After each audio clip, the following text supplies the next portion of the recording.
Come on, ആരെങ്കിലും തുടങ്ങട്ടെ ഒരു ചോദ്യം.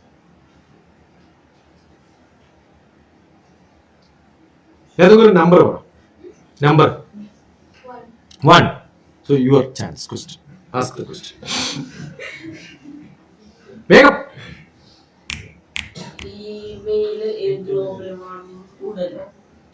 എന്ത് ചോദിച്ചാ? No problem.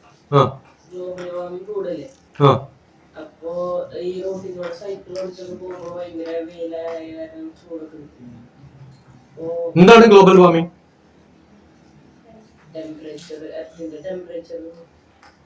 കൂടുന്നുണ്ടോ? കൃത്യമായിട്ട് അറിയണേ ഓരോ കാര്യം. ടെമ്പറേച്ചർ കൂടുന്നുണ്ടോ? എവിടെ എവിടെ എത്ര ഡിഗ്രി മുതൽ എത്ര ഡിഗ്രി വരെയാണ് ഇന്ത്യയിലെ ടെമ്പറേച്ചർ? കേരളത്തിലെ ടെമ്പറേച്ചർ എത്രയാണ്? ഡൽഹിയിലെ ടെമ്പറേച്ചർ എത്രയാണ്? നമ്മൾ പറയുമ്പോ കൂടുന്നു എന്ന് പറയുമ്പോൾ എന്ത് ചെയ്യണം? ഈ ചോദ്യങ്ങൾ ചോദിക്കണം. ഇപ്പൊ ഡൽഹിയിലാണ് എക്സ്ട്രീം ടെമ്പറേച്ചർ. കേരളത്തിലൊന്നും അത്ര കുഴപ്പമൊന്നുമില്ല, താണതും മുകളിലൊന്നും വലിയ വ്യത്യാസമൊന്നുമില്ല. ഡൽഹി പോലുള്ള സ്ഥലം, അതിനും കുറച്ചും കൂടി വടക്കോട്ട് പോയി കഴിഞ്ഞാൽ ഹൈ ലോ ടെമ്പറേച്ചർ ആയിട്ട് മനുഷ്യന്മാർക്ക് ജീവിക്കാതെ ബദരിനാഥ് എന്ന് പറഞ്ഞ സ്ഥലത്ത് ഞാൻ കഴിഞ്ഞ ഒക്ടോബർ 2, 3, 4, 5, 6 തീയതികളൊക്കെ അവിടെയായിരുന്നു.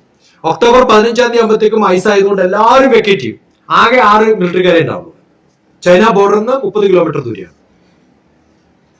കുറേ വർഷങ്ങളായിട്ട് അങ്ങനെയാണ്. അതുകൊണ്ട് എന്താ കുഴപ്പം? എങ്ങനെയാണ് ഗ്ലോബൽ വാർമിംഗ് വളരെ ഫേമസ് ആയത് ഇന്ത്യയിൽ? അറിയോ?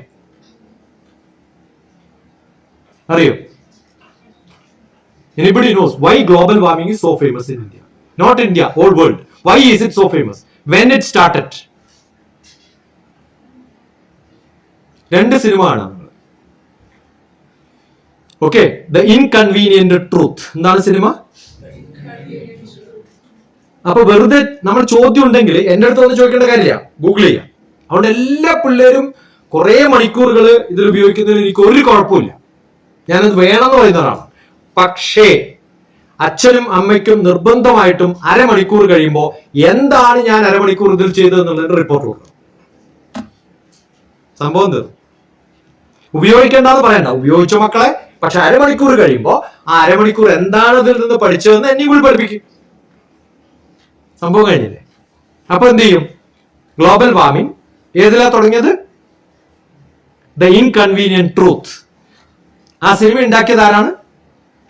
അൽ ഗോർ. ആരാണ് അദ്ദേഹം? അമേരിക്കയുടെ വൈസ് പ്രസിഡന്റ് ആയിരുന്നു. അമേരിക്കൻ വൈസ് പ്രസിഡന്റ് ഒരു സിനിമ ഉണ്ടാക്കിയാൽ ലോകത്തിൽ ഫേമസ് ആവുമല്ലോ. അങ്ങനെയാണ് ചൂട് ചൂട് ചൂട് ചൂട് എന്ന് പറഞ്ഞത്. നിങ്ങൾ ഈ റൂമില് ആകെ ചൂടാന്ന് ഒരു 4 പേര് പറഞ്ഞു വിചാരിക്കും, 5ാമത്തെ ആളും പറയും ചൂടാണ്. അത്ര വ്യത്യാസമൊന്നുമില്ല. എത്ര കൂടിയാലും മാത്തമാറ്റിക്സിൽ 23 മോഡലുകളാണ്. ഞാൻ മാത്തമാറ്റീഷ്യനാണ്. 23 മോഡലുകളാണ് 2050 വേൾഡിന്റെ ടെമ്പറേച്ചർ പ്രൊഡിക്ട് ചെയ്യുന്നത്. ആ മോഡലുകൾ ഒന്നും ഒന്നിനൊന്നും യോജിക്കുന്നില്ല. ഒക്കെ എതിരഭിപ്രായക്കാരാണ്. You understood? പറഞ്ഞു മനസ്സിലായോ? അൽഗോറിന്റെ കൂടെയുള്ള ഒരു ഇന്ത്യക്കാരനും ഉണ്ടായിരുന്നു. അയാളുടെ പേര് ഞാൻ പറയുന്നില്ല, കാരണം അയാൾക്ക് നോബൽ സമ്മാനം കൊടുത്ത ആൾക്കാർ തന്നെ ഷെയിമായി. കാരണം തിരിച്ചെടുക്കാൻ പറ്റില്ല, അത്രയും നാണം കെട്ടുപോയി അവർ. It was not worth giving a Nobel prize sharing with Al Gore എന്നാണ്. മനസ്സിലായോ? അയാൾ ഉണ്ടാക്കിയ ഒരു സിനിമയാണ് ഇൻകൺവീനിയന്റ് ട്രൂത്ത്. ഓക്കെ, അതിനെതിരായിട്ട് ബ്രിട്ടീഷ് ടെലിവിഷൻ ഒരു സിനിമ ഉണ്ടാക്കിയിട്ടുണ്ട്. അതിന്റെ പേരാണ് the great global warming swindle. എന്താ സ്വിൻഡൽ എന്ന് പറഞ്ഞാൽ അർത്ഥം അറിയോ? കള്ളത്തരം, പൊളിയൽ. അത് വലിയൊരു തട്ടിപ്പാണെന്ന് പറഞ്ഞ് വേറെ സിനിമ ഉണ്ടാക്കി. അതിൽ 37 വെൽ നോൺ വേൾഡ് ഫേമസ് സയന്റിസ്റ്റുകളാണ്. ഒരു സയന്റിസ്റ്റ് ഉണ്ടാക്കിയ സിനിമയാണോ നിങ്ങൾക്ക് ഇഷ്ടം, അല്ല ഒരു പൊളിറ്റീഷ്യൻ ഉണ്ടാക്കിയതാണോ? ഏതാ സത്യം ഉണ്ടാവുക? ഉത്തരായി. So there is no global warming, there is a local city warming. എന്താണ്? ചില സിറ്റികളിൽ ഇപ്പോഴും എന്റെ നാട്ടിൽ വന്നാൽ മൂടൽമഞ്ഞുണ്ട്. നമ്മളെ മൂന്നാർ പോയി കഴിഞ്ഞാൽ എന്ത് നല്ല ഭംഗിയാണ്, എത്രയാ മഴ കിട്ടുന്നത്. പണ്ട് കേരള ശാസ്ത്ര സാഹിത്യ പരിഷത്ത് പറഞ്ഞിരുന്നു മരം മുറിച്ചത് കൊണ്ടാണ് മഴയില്ലാത്തത്. ആണോ അല്ലയോ?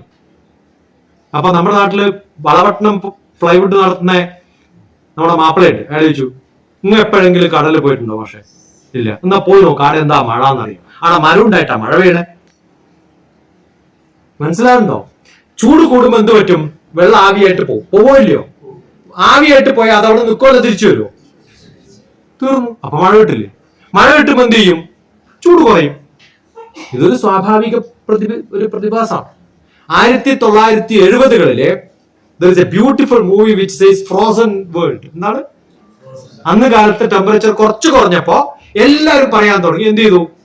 ലോകമാകെ തണുക്കാൻ പോവാണ്. ആ സിനിമ കഴിഞ്ഞു, പിന്നെ ഗ്ലോബൽ വാർമിംഗ് സിനിമ വന്നു. അത്രേ ഉള്ളൂ. ഇതിങ്ങനെ മാറിക്കൊണ്ടേയിരിക്കും. ഇത് വെതറാണ്. ക്ലൈമറ്റ് എന്ന് പറയുന്നത് ലോങ് ടേം വെതറാണ്. So it doesn't change. പക്ഷെ പരീക്ഷയ്ക്കൊന്നും എഴുതരുതേ, എന്താണോ പഠിപ്പിച്ചത് അത് എഴുതണം. അപ്പൊ അതുകൊണ്ട് ദർ ഇസ് നത്തിങ് അലാമിംഗ് ആയിട്ടൊന്നുമില്ല. 2012 ലോകം അവസാനിക്കുന്ന സിനിമ തുടങ്ങിയില്ലേ ഇല്ലേ? ആ സമയത്ത് ഞാൻ ക്ലാസ്സുകൾക്ക് പോകുമ്പോൾ ആലോചിക്കും അവസാനിക്കുമോ? ആ സിനിമ അവസാനിക്കുന്നു. ലോകം പിന്നെയും നിൽക്കും, പിന്നെ അടുത്ത സിനിമ വരും, അതും അവസാനിക്കും. അപ്പൊ ഇതൊക്കെ ഒരു ഡ്രീമാണ്. There is nothing going to happen. Okay. അനന്തമജ്ഞാതം അനന്തമജ്ഞാതം അവർണ്ണനീയം ഈ ഭൂമിഗോളം തിരിയുന്ന മാർഗം അതിങ്കലെങ്ങാണ്ട് ഒരിടത്തിരുന്ന് നോക്കുന്ന മർത്യൻ കഥ എന്തറിഞ്ഞു. വെറും പൊളിറ്റിക്കൽ സ്റ്റണ്ടാണ്. പണ്ട് CPI തിരുവനന്തപുരത്തൊരു സംവാദം, ഗ്ലോബൽ വാർമിംഗ്. എല്ലാരും ഗ്ലോബൽ വാർമിംഗ് ഉണ്ട്, MK പ്രസാദ് അടക്കം. ഞാൻ ഇതില്ല എന്ന് പറഞ്ഞു വാദിച്ചു. പിറ്റേ ദിവസം പത്രത്തിൽ വന്നപ്പോ എന്റെ പേര് മാത്രമില്ല. കാരണം ഞാൻ എതിര് പറഞ്ഞല്ലോ. അന്ന് ഇത് വൈപ്പർ കണ്ടപ്പോ ഞാൻ നേരെ വിളിച്ചിട്ട് ഏഷ്യാനെറ്റില്, അന്ന് കണ്ണാടി ഉണ്ടായിരുന്നേ, കണ്ണാടി തൊണ്ട് പരിപാടില്ലേ അല്ലേ? കണ്ണാടിയിലേക്ക് സ്വാഗതം, കണ്ണാടിയിലേക്ക് സ്വാഗതം, ഇങ്ങനെയാണ് പറയും. അയാളെ വിളിച്ചിട്ട് ഞാൻ ഉടനെ പറഞ്ഞു, ഒരു ഇന്റർവ്യൂ ഇപ്പൊ ഏർപ്പാടാക്കി ഞാൻ വരാൻ പോകും. എന്താ സബ്ജക്റ്റിൽ? Global warming. നേരെ പോയി ഈ പത്രത്തിന് നല്ല പോലെ തരും പറഞ്ഞു. അത് കഴിഞ്ഞപ്പോ പിറ്റേ ദിവസം പത്രക്കാർ വിളിച്ചിട്ട് പറഞ്ഞു, ഒരു ഫുൾ പേജ് ഇടാം. ഇനി എന്നെ കാണാൻ പറയാണ്ടിരുന്നു. ഞാൻ ഒരു ശരി, ഫുൾ പേജ് ഇട്ടു. ഗ്ലോബൽ വാർമിംഗ്, ആഗോളതാപനം, അമേരിക്കൻ പൊളിറ്റിക്സ് എന്നിട്ട് എന്റെ ഒരു ഫുൾ പേജ് വന്നു. ഇത്രയൊക്കെ ഉള്ളൂ. അത് കഴിഞ്ഞൊരു 10 കൊല്ലം കഴിഞ്ഞപ്പോ അന്ന് വളരെ പ്രസിദ്ധനായിട്ടുള്ള തൃശ്ശൂർ ഭാഗത്തുള്ള ഒരു MP കണ്ടപ്പോ ചോദിച്ചു, ഇപ്പൊ ഉണ്ടോ ഗ്ലോബൽ വാർമിംഗ്? ഇല്ല, ഇപ്പൊ പിന്നെ റഷ്യക്കാർ മാറ്റി പറയാൻ തുടങ്ങി, അതില്ല എന്നാ ഇപ്പൊ പറയുന്നത്. അപ്പൊ റഷ്യക്കാർ എന്ത് പറയുന്നു അതാണ് പാർട്ടിക്കാർ പറയുക, ആ പാർട്ടിക്കാർ പറയുന്നതാണ് ലോകം പറയുക. അതുകൊണ്ട് ഇതൊക്കെ പൊളിറ്റിക്സ് ആണ്. Okay. So science is different, politics is different. Popularise ചെയ്യപ്പെടുന്ന ഒന്ന് ചോദിക്കണം. Good boy. ഈ ചോദിച്ചോണ്ട് എനിക്ക് പറയാൻ പറ്റും, അല്ലെങ്കിൽ ഞാൻ പറയൂ. Asianet doctor TPS global warming എന്ന് വെച്ചാൽ ആ ഇന്റർവ്യൂന്റെ കുറച്ച് ഭാഗങ്ങൾ.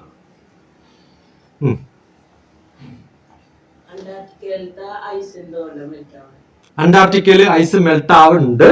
കാരണം എന്താ വെച്ചാൽ ഭൂമി വല്ലാണ്ട് കറങ്ങുന്നു.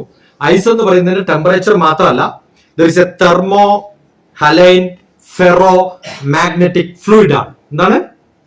തെർമോ ടെമ്പറേച്ചർ ഉണ്ട്. കടലിനടിയിൽ തന്നെ ടെമ്പറേച്ചർ ഡിഫറൻസ് ഉള്ള സ്ഥലമുണ്ട്. അപ്പൊ കുറെ മൂവ് ചെയ്യുമ്പോൾ നമ്മള് നല്ല ഫ്രിഡ്ജിൽ വെച്ചിട്ടുള്ള ഒരു സാധനം പുറത്തെടുത്ത് നല്ലപോലെ ഇളക്കിയാൽ എന്ത് പറ്റും? അതറിയും. ഇളക്കാണ്ട് ഒരു സ്ഥലത്ത് വെച്ചാൽ എന്ത് പറ്റും? പതുക്കെ അറിയുള്ളൂ അല്ലേ? ഇപ്പൊ ഭൂമി എന്ന് പറയുന്നത് എന്താണ്? കറങ്ങിക്കൊണ്ടിരിക്കുകയാണ്. അപ്പൊ അതിന്റെ ടെമ്പറേച്ചർ ഡിഫറൻസ് ഉണ്ടാകുമ്പോൾ കറങ്ങും. കടലിനടിയിലെ ടെമ്പറേച്ചർ, കടലിനടിയിൽ കുറെ വെള്ളം ഒഴുക്കുണ്ട്. അപ്പൊ ആ ഒഴുക്ക് ഇതിനെ വല്ലാണ്ട് അലിയിപ്പിക്കും. പക്ഷെ കുറച്ച് സമയം കഴിയുമ്പോൾ വേറെ എവിടെയെങ്കിലും ഘനീഭവിച്ച് വരികയും ചെയ്യും. അതുകൊണ്ട് റേസ് ചെയ്തുകൊണ്ടോ ബുദ്ധിമുട്ടൊന്നുമില്ല. പിന്നെ again it will come back. Okay. ഭൂമിയുടെ ഷേപ്പ് തന്നെ അങ്ങനെയാണ്. നമ്മൾ എന്ത് ചെയ്യണം? ഒരു റൗണ്ടുള്ള സാധനം എടുത്തിട്ട് ഇങ്ങനെ പിടിച്ചിട്ട് കുറേ പ്രാവശ്യം കറക്കുമ്പോൾ ഓട്ടോമാറ്റിക്കലി അതിങ്ങനെ ചെയ്യും. അതുകൊണ്ടാണ് എഗ് ഷേപ്പ് വന്നത്. On the equator it is more wider and poles it is bumped up എന്നാണ്. ഓക്കെ. യാ ഡോക്ടർ TPSന്റെ അതിൽ നിന്ന് പാരന്റ്സിനോട് ഒരു ചോദ്യം. ടീച്ചർ പാരന്റ് സ്റ്റുഡന്റ്, നമ്മൾ പഴയ കാലത്ത് ഈ സ്റ്റുഡന്റ് ടീച്ചർ ബന്ധം വളരെ സ്ട്രോങ് ആയിരുന്നു. അന്ന് ടീച്ചേഴ്സിന് വളരെയധികം റോളുണ്ട് പഠന കാര്യത്തിലും ഡിസിപ്ലിൻ കാര്യത്തിലും. അപ്പൊ അന്ന് പാരന്റ് കുറെ സൈലന്റ് ആയിരുന്നു, അല്ലെങ്കിൽ സോഫ്റ്റ് ആയിരുന്നു. പിന്നീട് ഇങ്ങോട്ട് വന്നപ്പോ ടീച്ചർ സ്റ്റുഡന്റ് ബന്ധം കുറെ മാറ്റങ്ങൾ വന്നു. കാരണം പ്രതികൂല സാഹചര്യങ്ങളിൽ ടീച്ചേഴ്സ് പല കാര്യങ്ങളും മാറി നിൽക്കുകയാണ്. അവർ പഠിപ്പിക്കുന്നു, അല്ല അച്ചടക്കം അല്ലെങ്കിൽ സ്വഭാവ ഗുണങ്ങളിൽ അവരെ നിയന്ത്രിക്കുന്ന കാര്യങ്ങളിൽ ടീച്ചേഴ്സ് സ്വയം പിന്മാറുന്നുണ്ട്. അപ്പൊ ഇവിടെ പാരന്റ്സ് മുന്നോട്ട് വന്ന് പണ്ട് കാലത്ത് ഒരു ടീച്ചർ എടുത്തിരുന്ന റോള് ഇന്ന് പാരന്റ്സ് എടുക്കാൻ നിർബന്ധിതരാവുന്നുണ്ട്, അല്ലെങ്കിൽ എടുക്കാൻ ശ്രമിക്കുന്നുണ്ട്. പക്ഷെ ഇവിടെ ശ്രദ്ധിക്കുമ്പോൾ മനസ്സിലാവുന്നത് ഒന്ന്, കുട്ടികളെ പഠിപ്പിക്കാൻ പല പാരന്റ്സ് മുന്നിട്ട് ഇറങ്ങുന്നുണ്ട്. അപ്പൊ ഒരു ടീച്ചർ എന്ന് പറയുന്നത് ഹൈലി ക്വാളിഫൈഡ് ആയി അതുമായിട്ടുള്ള കോഴ്സ് കഴിഞ്ഞു എന്നൊരു ടീച്ചറെ സ്ഥാനത്ത് പാരന്റ് ചെറിയ കുട്ടികൾ ഉൾപ്പെടെ പഠിപ്പിക്കാൻ ശ്രമിക്കുമ്പോൾ ഇവർക്കിടയിൽ വളരെയധികം ഒരു കോൺഫ്ലിക്റ്റ് വരുന്നു. ഒരു കുട്ടി ഒരു പക്ഷേ പഠനത്തെ തന്നെ ചിലപ്പോൾ കുറിക്കുന്ന ഒരു സിറ്റുവേഷൻസ് വരുന്നു പോകുന്നു. അതേപോലെ കുട്ടികളെ ഓവറായിട്ട് കൺട്രോൾ ചെയ്യേണ്ടി വരുന്ന ഒരു പാരന്റ്. അപ്പൊ അവർക്ക് അതിനെ കുറിച്ച് കൃത്യമായിട്ടുള്ളൊരു ധാരണ വരുന്നില്ല. എങ്ങനെയാണ് ഒരു പാരന്റിന് ഇത്തരം സിറ്റുവേഷൻസ് നിലവിൽ ഹാൻഡിൽ ചെയ്യാൻ സാധിക്കുക? ഏറ്റവും വലിയൊരു പ്രോബ്ലം നമ്മൾ വ്യത്യാസം കൊണ്ടാണല്ലോ പറയുന്നത്. നമ്മുടെ കാലത്തുണ്ടായിരുന്നു ഇപ്പോഴും തമ്മിലുള്ള വ്യത്യാസമാണ് നമ്മൾ അനലൈസ് ചെയ്യുന്നത്. പണ്ട് ടീച്ചേഴ്സിന് നല്ല വിവരമുണ്ട്, മനസ്സിലായോ? ഇപ്പൊ ഞാൻ എന്റെ തറവാട്ടിൽ പോയി കഴിഞ്ഞാൽ ഒരു ആള് വരുന്നു, അയാൾ വന്നിട്ട് പറയും നമ്മുടെ ക്ലാസ്മേറ്റ്സ് ആണ്. ചിലപ്പോൾ അവരെ ഞാൻ റെക്കഗ്നൈസ് ചെയ്യില്ല. അപ്പൊ അവര് നമ്മുടെ ക്ലാസ്മേറ്റ്സ് ആണെന്നേ. ഇപ്പൊ എവിടെയാ പഠിച്ചത്? നമ്മൾ 4ാം ക്ലാസ്സിൽ കൂടെ പഠിച്ചിട്ടുണ്ട്. വണ്ടർഫുൾ. ഇപ്പൊ നല്ലപോലെ വർത്താനൊക്കെ പറഞ്ഞു. കുറച്ച് കഴിയുമ്പോൾ എന്റെ ബ്രദർ വരും. എന്റെ ബ്രദർ എന്നെക്കാളും 4 വയസ്സ് മൂത്ത ആളാണ്. ഏട്ടനെ കാണുമ്പോൾ ഉടനെ പറയും നമ്മൾ ക്ലാസ്മേറ്റ്സ് ആണ് ഏട്ടനോട്. അപ്പൊ ഇയാൾ എത്ര വർഷം തോറ്റു 4ാം വയസ്സ് ക്ലാസ് എത്തുമ്പോ? ഇന്ന് ഫാദർ ചോദിച്ച പോലെ ആരെങ്കിലും തോക്കാറുണ്ടോ? അങ്ങനെ തോക്കാതെ പഠിക്കാതെ പാസ്സായി ടീച്ചറായിട്ടുള്ളവരാണ്. ഞാൻ അക്കാഡമിക് സ്റ്റാഫ് കോളേജിൽ യൂണിവേഴ്സിറ്റിയിൽ ഉണ്ടായിരുന്ന സമയത്ത് എല്ലാ ടീച്ചർമാരും അല്ലല്ലോ. അപ്പൊ ചില ടീച്ചർമാർ അടുത്ത ടീച്ചർമാർ നിങ്ങൾ ഏതാ വിഷയം? കെമിസ്ട്രി. ആ നല്ലതാട്ടോ, കാരണം കുറെ കാലമായിട്ട് മാറിയിട്ടില്ലല്ലോ. ജിയോഗ്രഫി ടീച്ചർ പറയാം എന്ത് കഷ്ടാ നോക്ക്, ഇന്ത്യ ചെറിയ രാജ്യമാണ്, കുറച്ച് പഠിച്ചാൽ മതിയായിരുന്നു. ഇന്ത്യ വളരെ വലുതായതുകൊണ്ട് ഹിസ്റ്ററി ടീച്ചർക്കും ജിയോഗ്രഫി ടീച്ചർക്കും വലിയ ബുദ്ധിമുട്ടാണ്. നിങ്ങൾക്കറിയോ ഹിസ്റ്ററി പഠിപ്പിക്കാത്ത ഒരു രാജ്യം UK ആണ്. കാരണം ഹിസ്റ്ററി എങ്ങാണ്ട് UK പഠിപ്പിച്ചാല് ഇപ്പോഴുള്ള എല്ലാ ജനറേഷനും UK വെറുക്കും. ഒരു കാലത്ത് പദവിയിൽ ഇരുന്നാൾ ഒന്നുമില്ലാന്ന് പറയേണ്ടി വരില്ല, ഇല്ലേ? അതുകൊണ്ട് അവിടെ പഠിപ്പിക്കാറില്ല. അപ്പൊ നമ്മള് വിദ്യാഭ്യാസം എന്ന് പറയുന്നത് എൻജോയ്മെന്റോട് കൂടി പഠിക്കുന്നതിന് പകരം അതുപോലെ പകർത്തുന്നതിന് പകരം ടെക്സ്റ്റ് ബുക്ക് ബേസ്ഡ് ആയിട്ടുള്ള അതുപോലെ പഠിപ്പിക്കുന്ന ഒരു മാർഗമായി മാറി. ഞാനൊന്നും പഠിച്ചപ്പോ അങ്ങനെയല്ല. ബന്ധം ഇപ്പോഴും ഉണ്ട്. എന്റെ science teacher Ananthan master doctor TPS നടിക്കും. 9ാം ക്ലാസ്സിലെ സയൻസ് മാഷാണ് അദ്ദേഹം. എന്റെ ക്യാമ്പ് നടക്കുമ്പോൾ ക്ലാസ് എടുക്കാൻ വരും. ഒരു ദിവസം ഫുൾ മാഷക്കാണ് ക്ലാസ്. കുറെ ബാഗിൽ കംപ്ലീറ്റ് സാധനങ്ങൾ കൊണ്ടുവരും. അതിൽ ഇലക്ട്രോണിക്സ് ഉണ്ടാവും, ഫിസിക്സ് ഉണ്ടാവും, കെമിസ്ട്രി ആണ് പഠിപ്പിക്കാറുള്ളത്. പക്ഷെ BSc ബോട്ടണിയാണ് പഠിച്ചത്. പഠിച്ച വിഷയം ബോട്ടണിയാണ്. പഠിപ്പിക്കുന്നത് എന്താണ്? കെമിസ്ട്രിയാണ്.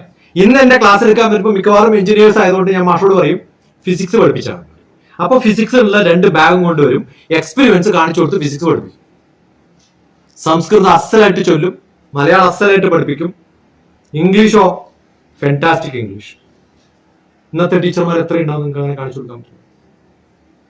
ഇന്നത്തെ കെമിസ്ട്രി ടീച്ചർ എന്ന് പറഞ്ഞാൽ കെമിസ്ട്രി ഫസ്റ്റ് ചാപ്റ്റർ മാത്രമേ ഉള്ളൂ, സെക്കൻഡ് ചാപ്റ്റർ അറിയില്ല. അങ്ങനെയുള്ള മാഷന്മാർ ഇല്ലേ? കോച്ചിങ് സെന്ററിൽ ആരാണ്? നിങ്ങൾ ഒരു ക്ലാസ് ഒരു ചാപ്റ്റർ പഠിച്ചു കഴിഞ്ഞാൽ അടുത്ത ചാപ്റ്റർ ഇത് എന്റെ വിഷയം, അത് മറ്റേ വിഷയമാണ്. ഇപ്പൊ ഡോക്ടർമാരും അങ്ങനെയായി. എല്ലാ ഫീൽഡിലും ഉണ്ട്. ഇതിൽ മാത്രമല്ല, പണ്ട് MBBS ഡോക്ടർക്ക് ഒരാളെ കണ്ട അസുഖം പറയാം. ഇന്നോ ഞാൻ പറഞ്ഞ ഒരു കാലം വരും, നമ്മളൊരു കണ്ണ് ഡോക്ടർ എടുത്ത് പോയാൽ ഞാൻ ലെഫ്റ്റ് ഐ സ്പെഷ്യലിസ്റ്റ് ആണ്, റൈറ്റ് ഐ മറ്റെടുത്ത് പോയിക്കൊള്ളാൻ പറയുന്ന ഒരു കാലം വരും. സ്പെയർ പാർട്ട് ബിസിനസ് ആയി ഇപ്പം. അതുകൊണ്ട് എഡ്യൂക്കേഷൻ എന്ന് പറയുന്നത് നമ്മുടെയൊക്കെ, എനിക്കറിയില്ല എത്ര കുട്ടികൾ, നിങ്ങൾ സത്യമായിട്ട് പറയും, നിങ്ങളുടെ ടെക്സ്റ്റ് ബുക്കില് പ്രിഫേസ് വായിച്ചവർ എത്ര പേരുണ്ട്? To the students, to the teachers എന്നൊക്കെ പറഞ്ഞിട്ട് ആദ്യത്തെ 2-3 പേജ് ഉണ്ടാവും. അത് വായിച്ചിട്ടുണ്ടോ ഇതുവരെ? ഒബ്ജക്റ്റീവ് ആൻഡ് സ്കോപ്പ് എന്ന് പറഞ്ഞിട്ടൊരു വാക്കുണ്ട് അതിനകത്ത്. ഞാൻ പല teachers, millions of teachers, 1 million ടീച്ചേഴ്സിൽ അധികം പഠിപ്പിച്ചിട്ടുള്ള ആളാണ്. അവരോടൊക്കെ ചോദിക്കാറുള്ളത് എപ്പോഴെങ്കിലും ഒബ്ജക്റ്റീവ് ആൻഡ് സ്കോപ്പ് പഠിപ്പിച്ചെന്ന് തോന്നി? ഇല്ല, അത് വായിച്ചിട്ടില്ല. എന്തിനാണ് ഈ ടെക്സ്റ്റ് ബുക്ക് എന്ന് അറിയാതെ. പണ്ട് അങ്ങനെ ആയിരുന്നില്ല. They know the subject. അറിവാണ് നമ്മൾ ഒരാളെ ബഹുമാനിക്കാൻ കാരണം, പ്രായം കൊണ്ടൊന്നുമല്ല. അറിവുണ്ടാവും. 3 വയസ്സുള്ള ഒരു കുട്ടിയോട് ചോദിക്കാം, ആ ബുക്കിലുണ്ട് 3 years who was the greatest person in the world? അച്ഛനും അമ്മയും ആണോ അല്ലയോ? സ്കൂൾ പോയി തുടങ്ങിയാൽ ലോകത്തിലെ ഏറ്റവും നല്ല വ്യക്തിയും ഏറ്റവും അറിവുള്ള ആരും ആരാ? എന്റെ ടീച്ചർമാരാ. എന്താ കാരണം? അങ്ങനെ എന്റെ ഗ്രേറ്റ് ആയിട്ടുള്ള പാരന്റ്സ് പോലും ബഹുമാനിക്കുന്ന ഒരാളാണ് ടീച്ചർ. അതുപോലെ കുറെ പാരന്റ്സ് ബഹുമാനിക്കുന്ന കാണുന്നുണ്ട് LKG ടീച്ചറെയും UKG ടീച്ചറെയും, ഇല്ലേ? 7ാം ക്ലാസ് പഠിക്കുന്ന ഒരു കുട്ടിയോട് ചോദിക്കുക ലോകത്തിലെ ഏറ്റവും യൂസ്ലെസ് ആയിട്ടുള്ള ആളാരാണ്? അച്ഛനും അമ്മയും ടീച്ചറെ. എങ്ങനെ ഇത് മാറി? ആരാ ഏറ്റവും നല്ല ആള്? എന്റെ ഫ്രണ്ട്സ്. എന്തുകൊണ്ട് ഈ മാറ്റം ഉണ്ടായി? ഇനി 30 വയസ്സായ ഒരു കുട്ടിയോട് ചോദിക്കാം, വിവാഹമൊക്കെ കഴിഞ്ഞ് ഒരു കുട്ടി ഉണ്ടായി എന്ന് വിചാരിക്കാം അബദ്ധത്തിൽ.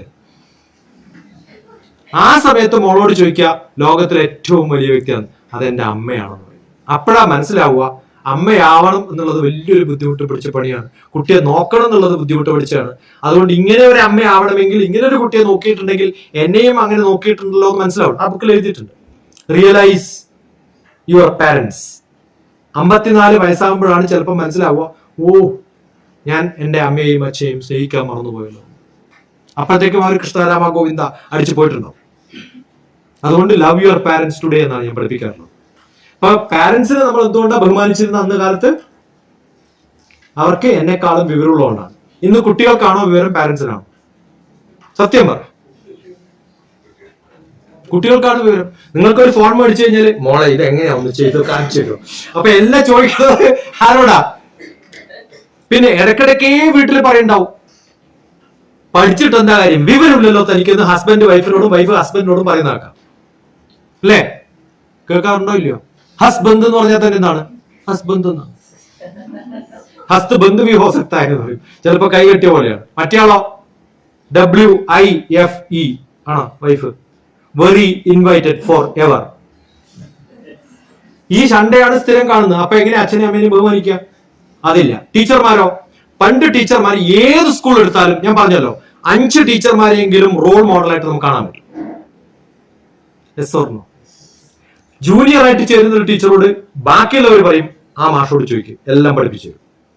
BEd പഠിച്ചോടുന്ന കാര്യമില്ല. ഞാൻ കുറേ BEd കോളേജിൽ ക്ലാസ് എടുത്തിട്ടുണ്ട്. എൻ്റെ ഒരു ബുക്ക് തന്നെയുണ്ട്, അഡാപ്റ്റീവ് ലേണിംഗ്, എങ്ങനെയാണ് ക്ലാസ്സിൽ പഠിപ്പിക്കേണ്ടത് എന്നുള്ളത്. MEdകാർക്ക് പ്രിസ്ക്രൈബ് ചെയ്തിട്ടുള്ള പുസ്തകമാണ് പല യൂണിവേഴ്സിറ്റികളിലും. അഡാപ്റ്റീവ് ലേണിംഗ്, MIT എന്നുള്ള ഒരു കോഴ്സ് കഴിഞ്ഞപ്പോൾ ഞാൻ JNUവിൽ പഠിച്ച ഒരു സംഭവം ഞാൻ ബുക്കാക്കിയിട്ട് മാറ്റിയതാണ്. ഞാനും നസീമയും. നസീമ കാലിക്കറ്റ് യൂണിവേഴ്സിറ്റി എഡ്യൂക്കേഷന്റെ ഹെഡാണ്. അന്ന് ഞങ്ങൾ കൂടെ ഇരുന്നിട്ട് എഴുതിയ ബുക്കാണ്. ഒരു കോഴ്സ് കഴിഞ്ഞാൽ ഉടനെ അതിന്റെ ഒരു ബുക്ക് എഴുതും. അങ്ങനെ എപ്പോഴെങ്കിലും ഒരു ടീച്ചർ നല്ല വിവരമുള്ള ഒരു മാഷെടുത്ത് പോയിട്ട് എനിക്ക് ഈ സംഭവം മനസ്സിലാക്കി ഒന്ന് പറഞ്ഞു തരുമോ എന്ന് ചോദിക്കാറുണ്ടോ? അന്യോന്യം. ബാങ്കിൽ ക്ലർക്ക് പോയിട്ട് മാനേജറോട് ചോദിക്കും, അടുത്ത ക്ലർക്കറോട് ചോദിക്കും ഇങ്ങനെ ഒരു പ്രോബ്ലം ഉണ്ട്, അതെങ്ങനെ സോൾവ് ചെയ്യാം ചോദിക്കോ ഇല്ലയോ? ഇല്ലേ? പോലീസുകാർ ചോദിക്കും ഇങ്ങനെ ഒരു പ്രശ്നമുണ്ട്, പോലീസിന്റെ കൊളീഗിനോട് ചോദിക്കും ഇത് എങ്ങനെയാ സോൾവ് ചെയ്യാൻ. ഒരു ടീച്ചറെയും ഞാൻ കണ്ടിട്ടില്ല ഇതുവരെ ഈ ഭാഗം എനിക്ക് മനസ്സിലായിട്ടില്ല, ഒന്ന് പഠിപ്പിച്ചു തരുമോ? ഉണ്ടാവാറുണ്ട്. വളരെ വളരെ പണ്ട് കാലത്തുണ്ടായിട്ടുണ്ട്. ഈ മാഷോട് പോയി ചോദിച്ചാൽ എനിക്കിത് എക്സ്പ്ലെയിൻ ചെയ്ത് തരുമെന്ന് പറഞ്ഞാൽ ആ മാഷെടുത്ത് പോയിട്ട് ഇരുന്ന് പഠിക്കും ടീച്ചർമാരെ. ഇന്ന് പഠിക്കണില്ല ടീച്ചർമാര്. അവരുടെ ധാരണ എനിക്കെല്ലാം അറിയാം, ഒന്നെങ്കിൽ ബെഡ് BEd അല്ലെങ്കിൽ മഡ് അല്ലേ? ഇതിനു മുമ്പ് പഠിക്കേണ്ടത് എന്താണ്? പണ്ട് BA പഠിക്കുമ്പോൾ എനിക്ക് ഹിസ്റ്ററി അറിയാൻ തോന്നും. MA പഠിക്കുമ്പോഴാണ് മനസ്സിലാവുക MA എന്ന് പറഞ്ഞാൽ എന്താ? Master of അജ്ഞാനാണ്. വിവരമില്ലാന്ന് അപ്പോഴാണ് മനസ്സിലാവുക. ഇനി അത് കഴിഞ്ഞ് PhD എടുത്താലോ അതിനേക്കാളും അബദ്ധമാണ്. PhD കഴിയുന്നവർക്ക് മിക്കവാറും they know more and more about less and less എന്നാണ്. ഞങ്ങൾക്കൊരു മാഷുണ്ടായിരുന്നു, ആൾജിബ്രയ്ക്ക് ജോമെട്രി പഠിപ്പിക്കാൻ വന്ന മാഷ്. അയാൾക്ക് ഒന്നും അറിയില്ല. അയാൾക്ക് ചെയ്തിട്ടുള്ള PhD വർക്ക് അല്ലാണ്ട് വേറൊന്നും അറിയില്ല. പക്ഷെ അത് പഠിപ്പിക്കാൻ പറ്റില്ലല്ലോ. പഠിപ്പിക്കുമ്പോൾ എല്ലാ വിഷയവും പഠിപ്പിക്കണ്ടേ? അതാണ് കൊടുത്തത്. അയാൾ class I don't know the subject what should I do എന്നിട്ട് കാര്യം ക്ലാസ് വന്നിട്ട്. അങ്ങനെ ഒരു ചക്രവർത്തി മാഷുണ്ടായിരുന്നു. അപ്പൊ അറിയില്ല, വേറെ വിഷയങ്ങൾ അറിയില്ല. അതാണ് കുഴപ്പം. അത് പാടില്ല. ഈ ഓരോ കുട്ടിക്കും എന്റെ മുമ്പിലിരിക്കുന്ന 10ാം ക്ലാസ്സിലെ കുട്ടിക്ക് മാത്സ് അറിയാം, ഫിസിക്സ് അറിയാം, കെമിസ്ട്രി അറിയാം, ബയോളജി അറിയാം, ഹിന്ദി അറിയാം. ഈ പഠിപ്പിക്കുന്ന ഭാഷക്കോ ആ ചാപ്റ്റർ മാത്രമേ അറിയുള്ളൂ. അപ്പൊ നമ്മൾ എന്തിനാ അയാളെ ബഹുമാനിക്കണം? പറയൂ. അതുകൊണ്ട് ഒരു ടീച്ചർ എന്ന് പറയുന്നത് ഞാൻ പറയാറില്ല, നിങ്ങൾക്ക് teacher ഇഷ്ടപ്പെടണോ? Teacher has to B A marketing person for her subjects, for his subjects. ഞാൻ സോഷ്യൽ സയൻസ് പഠിപ്പിക്കുമ്പോൾ എനിക്ക് സോഷ്യൽ സയൻസ് മാർക്കറ്റ് ചെയ്യാൻ അറിയണം ആദ്യം. പിന്നെ പഠിപ്പിക്കണ്ടായിരുന്നില്ല, അവർ പഠിച്ചോളൂ. So what do I do? I market my subject. Okay, നിങ്ങൾ സോഷ്യൽ സയൻസിലെ ഏറ്റവും ഇഷ്ടമല്ലാത്ത, ഏറ്റവും ബുദ്ധിമുട്ടുള്ള, നിങ്ങൾ ഹേറ്റ് ചെയ്യുന്ന ഒരു സബ്ജക്റ്റിൽ ഒരു ചാപ്റ്റർ എടുത്തിട്ട് എന്റെ കൂടെ 1/2 മണിക്കൂർ ഇരിക്കും. I will make you to love that subject. That's my challenge. ഇതുവരെ ഫെയിലർ ആയിട്ടില്ല. പല കുട്ടികളും വിളിക്കും. മെഡിക്കൽ കോളേജിലൊക്കെ പോയി കഴിഞ്ഞാൽ ക്ലാസ് എടുത്തു കഴിഞ്ഞാൽ മെഡിക്കൽ കോളേജിൽ ക്ലാസ് എടുക്കാൻ പോകും. ക്ലാസ് എടുത്തു കഴിഞ്ഞാൽ രാത്രി ചിലപ്പോൾ വിളിക്കും 11 മണിക്ക്. പക്ഷെ ഞാൻ ആത്മഹത്യ ചെയ്യാൻ പോകും. ഞാൻ പറഞ്ഞു, മോളെ നീ ആത്മഹത്യ ചെയ്തോ, പക്ഷെ ഇപ്പൊ ചെയ്യരുത്. കാരണം ലാസ്റ്റ് കോൾ എന്റെ കയ്യിലല്ലേ, എനിക്ക് അതിന്റെ പിന്നാലെ തൂങ്ങാൻ സമയമില്ല. ഇനി അഥവാ ചെയ്യുകയാണെങ്കിൽ നീ ഒരു 100 പേരെയും കൂടി വിളിച്ചിട്ട് എല്ലാരെയും കൂടി നാളെ സ്റ്റേഷനിൽ പോയാൽ പ്രശ്നമില്ല. എന്നാൽ മാത്രം ഉപദ്രവിക്കാൻ ഞാൻ എന്റെ ക്ലാസ് അത്രയും ഉപദ്രവിച്ചിരുന്നോ? വല്ല പകരം വീട്ടലാണോ? അല്ലേ? I am enjoying your suffering. So അതിന് പകരം വീട്ടേണ്ട വെച്ചിട്ടാണോ ചെയ്തത്? അത് ചെയ്യാണ്ട് ഞാൻ നിന്റെ മാഷ് തമാശ പറയാ. തമാശ അല്ലാണ്ട് ആരെങ്കിലും രാത്രി 11 വിളിച്ചിട്ട് ആത്മഹത്യ എന്ന് പറയോ? ഒരു ബുദ്ധിയുള്ള ആത്മഹത്യ ചെയ്യാൻ പോകുന്ന ആളും ഒരാളെയും വിളിച്ച് ആത്മഹത്യ എന്ന് പറയാറില്ല. അവർ ചെയ്യാറേ ഉള്ളൂ. നീ ചെയ്യില്ല എന്ന് ഉറപ്പായി. ശരിയാ, ഇന്ന് രക്ഷപ്പെടാനുള്ള മാർഗം തപ്പി നടക്കാല്ലേ. അപ്പൊ എന്താ പ്രശ്നം? നാളെ പരീക്ഷയിട്ട് തോറ്റുപോയി. അച്ഛൻ എന്താ പണി? വൈസ് ചാൻസലറാണ്. തോറ്റുപോയ നാണക്കേടല്ലേ? എത്രയും ഹയർ പദവി ഉണ്ടോ, അതും അക്കാഡമിക്സിൽ പെട്ടിട്ടുള്ള ടീച്ചറുടെ മക്കളാണോ, അവർ സഫർ ചെയ്യും. ഏറ്റവും കൂടുതൽ കൗൺസിലിംഗ് വരുന്നത് ആർക്കാന്നറിയോ? അക്കാഡമിക്സിൽ എന്തും ബന്ധമുള്ള ഏതെങ്കിലും ഒരു ബന്ധമുള്ള ഒരു കുട്ടിയാണെങ്കിൽ അവർക്കാണ് ഏറ്റവും ടെൻഷൻ. കാരണം അമ്മയാണ് ടെൻഷൻ അടിക്കുക. സ്റ്റാഫ് റൂമിൽ അവരെ വഴക്കുറയില്ലേ, പരിഹസിക്കില്ലേ. അതുകൊണ്ട് എന്ത് ചെയ്യും? പിച്ചും. മനസ്സിലാവുണ്ടോ? ആദ്യം വന്നാൽ ചോദിക്കാം, അമ്മ ടീച്ചറാണ്. അങ്ങനെ കണ്ടാ മനസ്സിലാവും അമ്മ ടീച്ചറാണ്. ഇത് ടെൻഷൻ ഉണ്ടാക്കാണ്, വെറുതെ ഉണ്ടാക്കാണ്. ആ കുട്ടി എന്ത് ചെയ്തു? ഞാൻ എനിക്ക് പരീക്ഷയ്ക്ക് എത്ര മാർക്ക് വേണം, ഇപ്പൊ എഴുതി എത്ര കിട്ടും? തോറ്റുപോകും. പക്ഷെ അടുത്ത കാലത്ത് ഒരു തെലുങ്ക് മൂവി ഇറങ്ങിയിട്ടുണ്ട്. 35% പാസ്സാകാൻ വേണ്ടത്. എന്താണ് 35? ആ സിനിമയുടെ പേരെന്നെ 35 അന്ത പെദ്ദ കഥ കാതു. എന്താണ് അന്ത പെദ്ദ പെദ്ദ എന്ന് പറഞ്ഞ വലിയ കഥ തന്നെ, കാതു അല്ലാന്ന്. അത് അത്ര വലിയ കാര്യമൊന്നുമല്ല. കുട്ടി എന്തായാലും 35 മാർക്ക് കിട്ടുന്നില്ല മാത്സിൽ. അവസാനം അമ്മ തീരുമാനിച്ചു, ഞാൻ പഠിക്കും, എന്നിട്ട് എന്റെ മോനെ പഠിപ്പിക്കും. അതാണ് സിനിമയുടെ കഥ. ആ അമ്മ എന്ത് ചെയ്യണോ? പഠിക്കണം. അച്ഛൻ സ്ഥിരമായിട്ട് വഴക്ക് പറയായിരുന്നു, നിനക്ക് വിവരമില്ല, നീ 10ാം ക്ലാസ് തോറ്റതല്ലേ. ഓക്കെ, ആ 35 മാർക്കിലധികം കിട്ടിയിട്ട് കുട്ടി എനിക്ക് 35 മാർക്കിലധികം കിട്ടിയെന്ന് അച്ഛനോട് കാണിക്കുമ്പോ യു ആർ ഗ്രേറ്റ്, പക്ഷെ നിന്റെ അമ്മ ഇപ്പോഴും 10ാം ക്ലാസ് പാസ്സായിട്ട്. അപ്പൊ അമ്മ പെട്ടി എന്ന് സർട്ടിഫിക്കറ്റ്, ഞാനിത് ആദ്യം പാസ്സായിട്ടാണ് എന്റെ മകനെ പാസ്സാക്കുന്ന ചാലഞ്ച് ചെയ്യുന്നത്. അമ്മയും മകനും പാസ്സാകുന്ന ഒരു കഥയാണ്. അപ്പൊ എല്ലാ അച്ഛനും അമ്മമാർക്കും മക്കളെ ഇംപ്രസ് ചെയ്യണമെങ്കിൽ എന്ത് വേണം? നമ്മളും പഠിക്കണം. 20 seconds റൂൾ എന്ന് പറഞ്ഞൊരു റൂൾ ഉണ്ട്. എന്താ 20 second റൂൾ എന്ന് അറിയോ? എന്റെ അടുത്ത് വെള്ളമില്ലെങ്കിൽ, ഞാൻ എപ്പോഴും സ്ഥിരമായിട്ട് കൊണ്ടു നടക്കുന്ന വെള്ളമാണ്, അടുത്ത് വെള്ളമില്ലെങ്കിൽ 20 സെക്കൻഡ് കൊണ്ട് എനിക്ക് എടുക്കാൻ പറ്റില്ലെങ്കിൽ ഞാൻ വെള്ളം കുടിക്കില്ല. കുറെ ദൂരെയാന്ന് വിചാരിക്കും, അവിടെയാന്ന് വിചാരിക്കും, വെള്ളം വേണം തോന്നിയാലും ഞാൻ വിചാരിക്കും പിന്നെ എടുക്കാം. മനസ്സിലാവുണ്ടോ? ഒരു സ്റ്റുഡന്റിന്റെ 20 സെക്കൻഡ്സിനുള്ളിൽ എന്ത് വേണം? കുറെ പേനയും പേപ്പറും ഒക്കെ ഉണ്ടാവും. അതില്ലെങ്കിൽ നിങ്ങൾ നല്ല സ്റ്റുഡന്റ് അല്ല. അതുപോലെ വേണ്ടതാണ് എന്ത്? എഴുതുക. കണ്ടിന്യൂസ് ആയിട്ട് you keep writing. Train late ആയാലും എനിക്കൊരു കുഴപ്പമില്ല. എന്താ കാരണം? ട്രെയിൻ ലേറ്റ് ആയാൽ തുറന്നിട്ട് എന്ത് ചെയ്യും? അതിനകത്ത് നിന്ന് എന്റെ നോട്ട് എടുക്കും. ആ നോട്ടിൽ എനിക്ക് തോന്നുന്നതൊക്കെ എഴുതി വെക്കും. ഞാൻ പഠിച്ചതൊക്കെ നോട്ട് ഉണ്ടാക്കും. മനസ്സിലാവുണ്ടോ? അത് എഴുതാനോ ഒരു പേര പോലെ ഇനി ഇതൊക്കെ ഡിജിറ്റൽ ആണെങ്കിലും ഇതൊക്കെ കൊണ്ടു നടക്കുന്നതാണ്. ആയുധം കയ്യിലില്ലെങ്കിൽ നിങ്ങൾ എന്തല്ല. മനസ്സിലാവുണ്ടോ? പ്രാക്ടീസ് ചെയ്യാത്ത ഒരു കാര്യവും ഡോക്ടർ TPS പറയാറുണ്ട്. Keep writing, keep learning. നമ്മുടെ തോട്ട്സ് എഴുതാൻ മാത്രം, എഴുതേണ്ട വേണം, വരയ്ക്കേണ്ടത് വരയ്ക്കണം. So B active. അങ്ങനെയുള്ള ടീച്ചേഴ്സ് എത്ര പേരുണ്ട്? ഞാൻ MBA പഠിപ്പിക്കുന്ന കാലത്ത് എന്റെ കുട്ടികളെ പരീക്ഷ എഴുതുമ്പോൾ ഞാൻ എന്റെ സ്റ്റാഫ് റൂമിൽ അതേ ക്വസ്റ്റ്യൻ പേപ്പറിന്റെ ആൻസർ എഴുതി വെക്കും. അവർക്ക് 3 മണിക്കൂറാണെങ്കിൽ എനിക്ക് 1 മണിക്കൂർ മതി. അപ്പോഴല്ലേ ഞാൻ മാഷാവുള്ളൂ. അത് എന്റെ വിഷയം മാത്രമല്ല, എല്ലാ വിഷയങ്ങളും എഴുതും. അത് കഴിഞ്ഞിട്ട് അവർ വരുമ്പോ ഇത് ഔട്ട് ഓഫ് സിലബസ്, അത് സെപ്പറേറ്റ് പേജിലാണ് എഴുതുക. ഇതെടുത്തോളൂ, ഇതാണ് എന്റെ ആൻസർ. എത്ര ടീച്ചർമാരുണ്ട് അവര് പഠിപ്പിക്കുന്ന വിഷയം പരീക്ഷ എഴുതിയാൽ 100 out of 100 കിട്ടുന്ന ഉറപ്പുള്ള ടീച്ചർമാരുണ്ടാവും?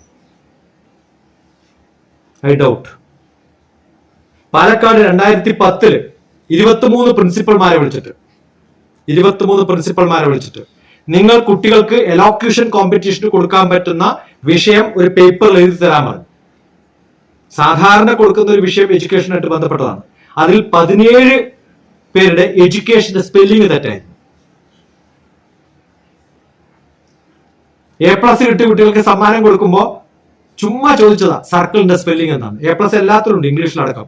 SIRKLE എന്ന് പറഞ്ഞിട്ടുണ്ട്. SIRKLE എഴുതിയാലും കേരളത്തിൽ ഇംഗ്ലീഷിൽ A+ കിട്ടും എന്ന് എനിക്കറിയാം. കാരണം ടീച്ചർക്ക് തന്നെ സംശയം, ശരിയാണോ അല്ലേ? പാല് തരുന്ന ഒരു മൃഗത്തിന്റെ പേര് പാമ്പ് എന്ന് എഴുതിയാലും 50% മാർക്ക് കൊടുക്കണം. കാരണം പാ 2-ലുണ്ട്. പകുതിയല്ലേ തെറ്റിട്ടുള്ളൂ ഇല്ലേ? പശു എന്നുള്ളതിന് പകരം പാ ഉണ്ടല്ലോ, പാമ്പിലും പായില്ലേ? അപ്പൊ 50% കറക്റ്റ് അല്ലേ? പാല് തരുന്ന ഒരു മൃഗം. അങ്ങനെയാണ് ഇവാലുവേഷൻ. അതിനോ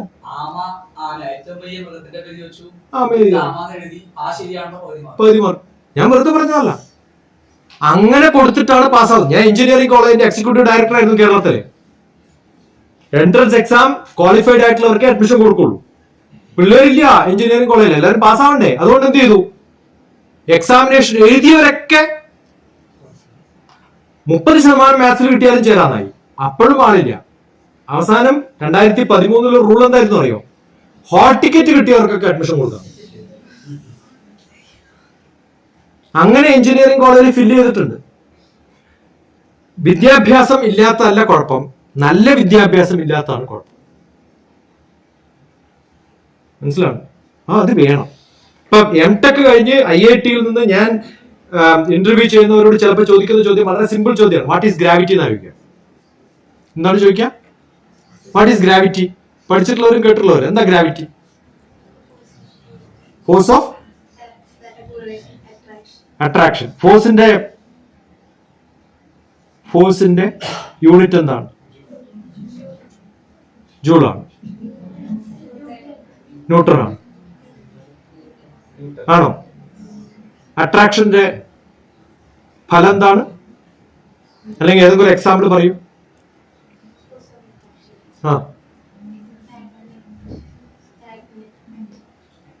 കുറച്ചും കൂടി.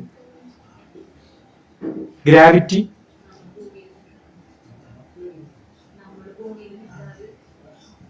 അതെത്രയാണ്? എന്റെ value 9.8 metre per second square. അതിന്റെ യൂണിറ്റ് എന്താണ്? Metre per second square. അട്രാക്ഷന്റെ unit എന്താണ്? അത് രണ്ടും തമ്മിൽ എന്താ ബന്ധം? സംഭവം മനസ്സിലായോ?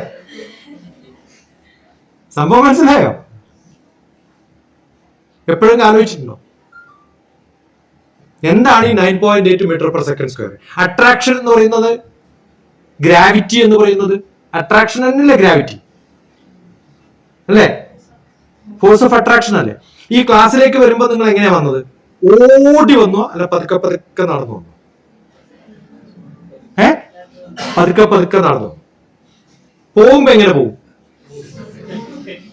അട്രാക്ഷൻ അവിടെയാണോ ഇവിടെയാണോ? മനസ്സിലാവുണ്ടോ? അപ്പൊ ഇവിടെ വരുമ്പോ പതുക്കെ വരും, അവിടെ പോകുമ്പോ സ്പീഡായിട്ട് പോകും. സ്പീഡായിട്ട് പോകുന്നതിനാണ് എന്ത് പറയാ നമ്മള്? Rate of change of velocity increases is called acceleration. ആണോ? അത് ഡിക്രീസ് ചെയ്യുമ്പോൾ അതിനെന്താ പറയാ? ആക്സിലറേഷന്റെ ഓപ്പോസിറ്റ് എന്താ? ഡീസിലറേഷൻ. ഇവിടെ വരുമ്പോ ഡീസിലറേഷൻ ആയിരുന്നു, പോകുമ്പോ ആക്സിലറേഷൻ. എന്താ കാരണം? വീട്ടില് അട്രാക്ഷൻ ഉണ്ട്, ഇവിടെ അട്രാക്ഷൻ ഇല്ല. മനസ്സിലാവണ്ട പറയണേ. ഇങ്ങനെ എപ്പോഴെങ്കിലും ഗ്രാവിറ്റി പഠിച്ചിട്ടുണ്ടോ? അട്രാക്ഷൻ പഠിച്ചിട്ടുണ്ടോ? പറഞ്ഞ മനസ്സിലാവണ്ട. ഇതാണ് കൺസെപ്ച്വൽ. അങ്ങനെ മനസ്സിലാക്കുമ്പോൾ ഇതാണ് അട്രാക്ഷൻ. ഇനി 9.8 മീറ്റർ 9.8 മീറ്ററിൽ പോയിട്ട് നിങ്ങളെ താഴത്തെത്തുമ്പോൾ എത്ര സമയം എടുക്കും? 1 സെക്കൻഡ്. മനസ്സിലായോ? അതിന്റെ ഡബിൾ ഹൈറ്റിൽ കൊണ്ടുപോയിട്ട് താഴത്തിട്ട് എത്ര സമയം എടുക്കും? അവിടെയാണ് നിങ്ങൾക്ക് തെറ്റ്. ആദ്യത്തെ 1 സെക്കൻഡിൽ 9.8 1 സെക്കൻഡിൽ വരും. പിന്നെ എന്ത് പറ്റും? സ്പീഡ്. അതുകൊണ്ടാണ് ആക്സിലറേഷൻ എന്ന് പറയുന്നത്. അപ്പൊ ലെസ് ദാൻ 2 സെക്കൻഡ്സിൽ നിങ്ങൾ എത്തും. അതാണല്ലേ. നമ്മൾ വെറുതെ പറയരുത്. എന്ത് ചെയ്യണം? അതാണ് അനുഭവിക്കുക. ഇപ്പൊ ആക്സലറേഷൻ പഠിച്ചില്ലേ? ഇങ്ങനെ പഠിക്കണം. പ്രോപ്പർട്ടി എന്ന് പറഞ്ഞ എന്താ അർത്ഥം?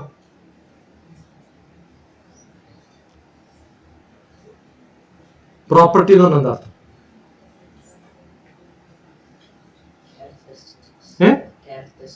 ക്യാരക്ടറിസ്റ്റിക്സ് ആണ്. ഈ സ്കൂൾ നിങ്ങളതാണോ? ഇവിടെ പഠിക്കുന്ന ആരെങ്കിലും ഉണ്ടോ? നമ്മൾ സാധാരണ നിങ്ങളുടെ സ്കൂൾ ഏതാ? എസ് എൻ വിദ്യ. അത് നിങ്ങളുടെ സ്കൂളാണ്.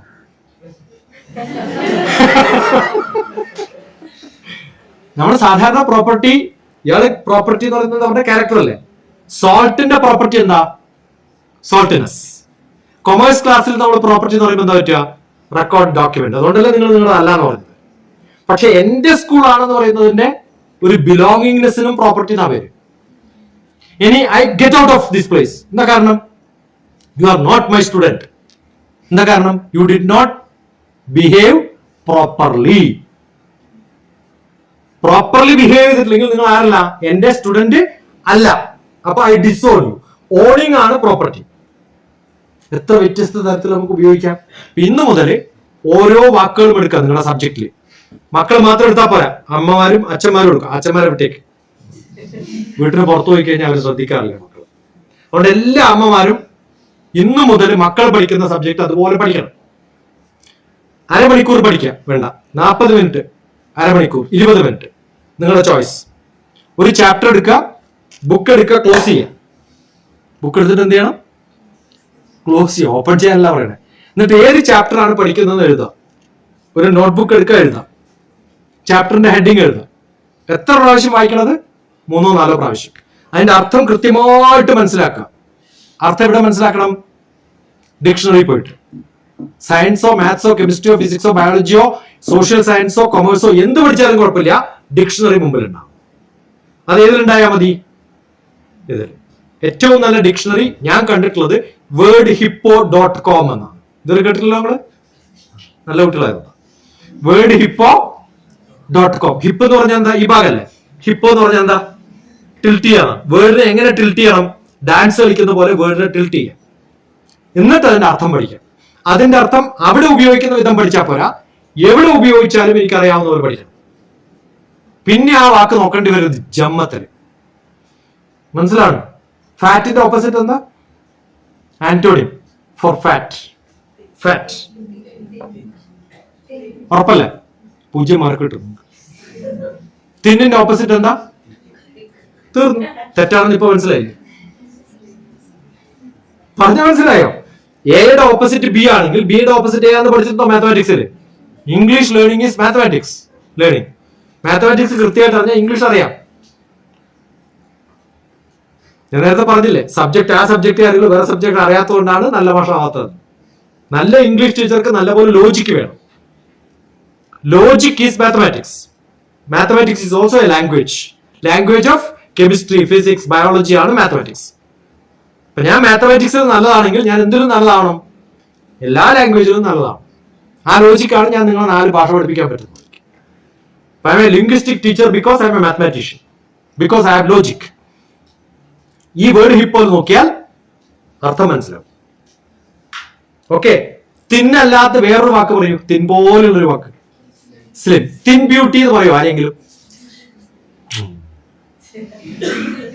എന്ത് ചോദിച്ചാലും ഇന്റർവ്യൂവിനൊക്കെ പോയിട്ട് എന്ന് പറഞ്ഞ ഉടനെ അപ്പോയിന്റ്മെന്റ് തരും. വീക്കെൻഡിലാ തരുമെന്ന് മാത്രം. ഈ സ്വഭാവമൊക്കെ മാറണം. വാ തുറന്ന് സംസാരിക്കുക. ഓക്കെ? വാ തുറന്ന് സംസാരിക്കുക. Got it? തിൻ അല്ല, ലീൻ. വ്യത്യാസം. ലീൻ എന്ന് പറഞ്ഞാൽ വിത്ത് എനർജിയാണ്.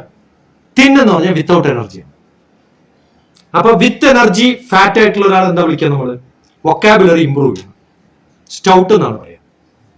അപ്പോ നല്ല ശരീരത്തിന് നല്ല ഉറപ്പൊക്കെ ഉള്ള നല്ല തടിയുള്ള ഒരാളാണെങ്കിൽ അതിന്റെ ഓപ്പോസിറ്റ് എന്താവും? തിന്നാവും.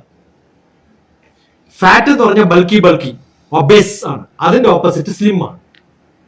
ഇത്തരം ചോദ്യങ്ങളാണ് എല്ലാ കോമ്പറ്റീറ്റീവ് എക്സാംസിനും ചോദിക്കുക. അവിടെ ഇംഗ്ലീഷ് പഠിപ്പിക്കുന്നതാണ്, ഇങ്ങനെ പഠിപ്പിക്കും. അപ്പൊ ഇംഗ്ലീഷ് അറിയാം എന്ന് പറഞ്ഞിട്ട് കാര്യമില്ല. ഇംഗ്ലീഷ് ഇങ്ങനെ അറിയുമ്പോഴാണ് നമുക്ക് ഇംഗ്ലീഷ് അറിയാമെന്ന് പറയാം. അങ്ങനെ നിങ്ങൾക്ക് അറിയുമെങ്കിൽ BA ഇംഗ്ലീഷ് പഠിച്ചാലും 50,000 റുപ്യക്ക് ഗൂഗിളിൽ അപ്പോയിന്റ്മെന്റ് കിട്ടും, ലാംഗ്വേജ് എക്സ്പെർട്ട് ആയിട്ട്. പക്ഷെ ഇങ്ങനെ അറിയണം.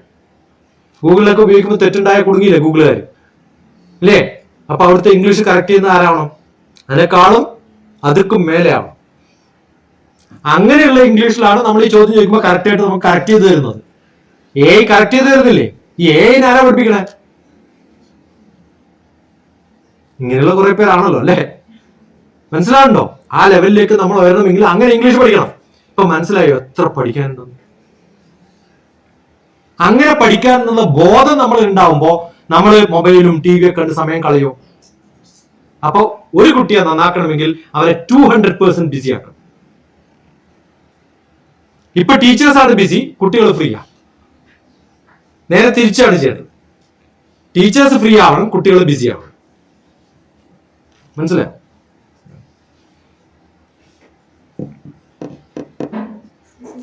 No, sir. Sir is a British 75-year-old stupid system, madam, sir. അടുത്ത കാലത്ത് ശ്രീലങ്കയിൽ പോയ സമയത്ത് സാർ എന്ന് വിളിച്ചപ്പോ നോ.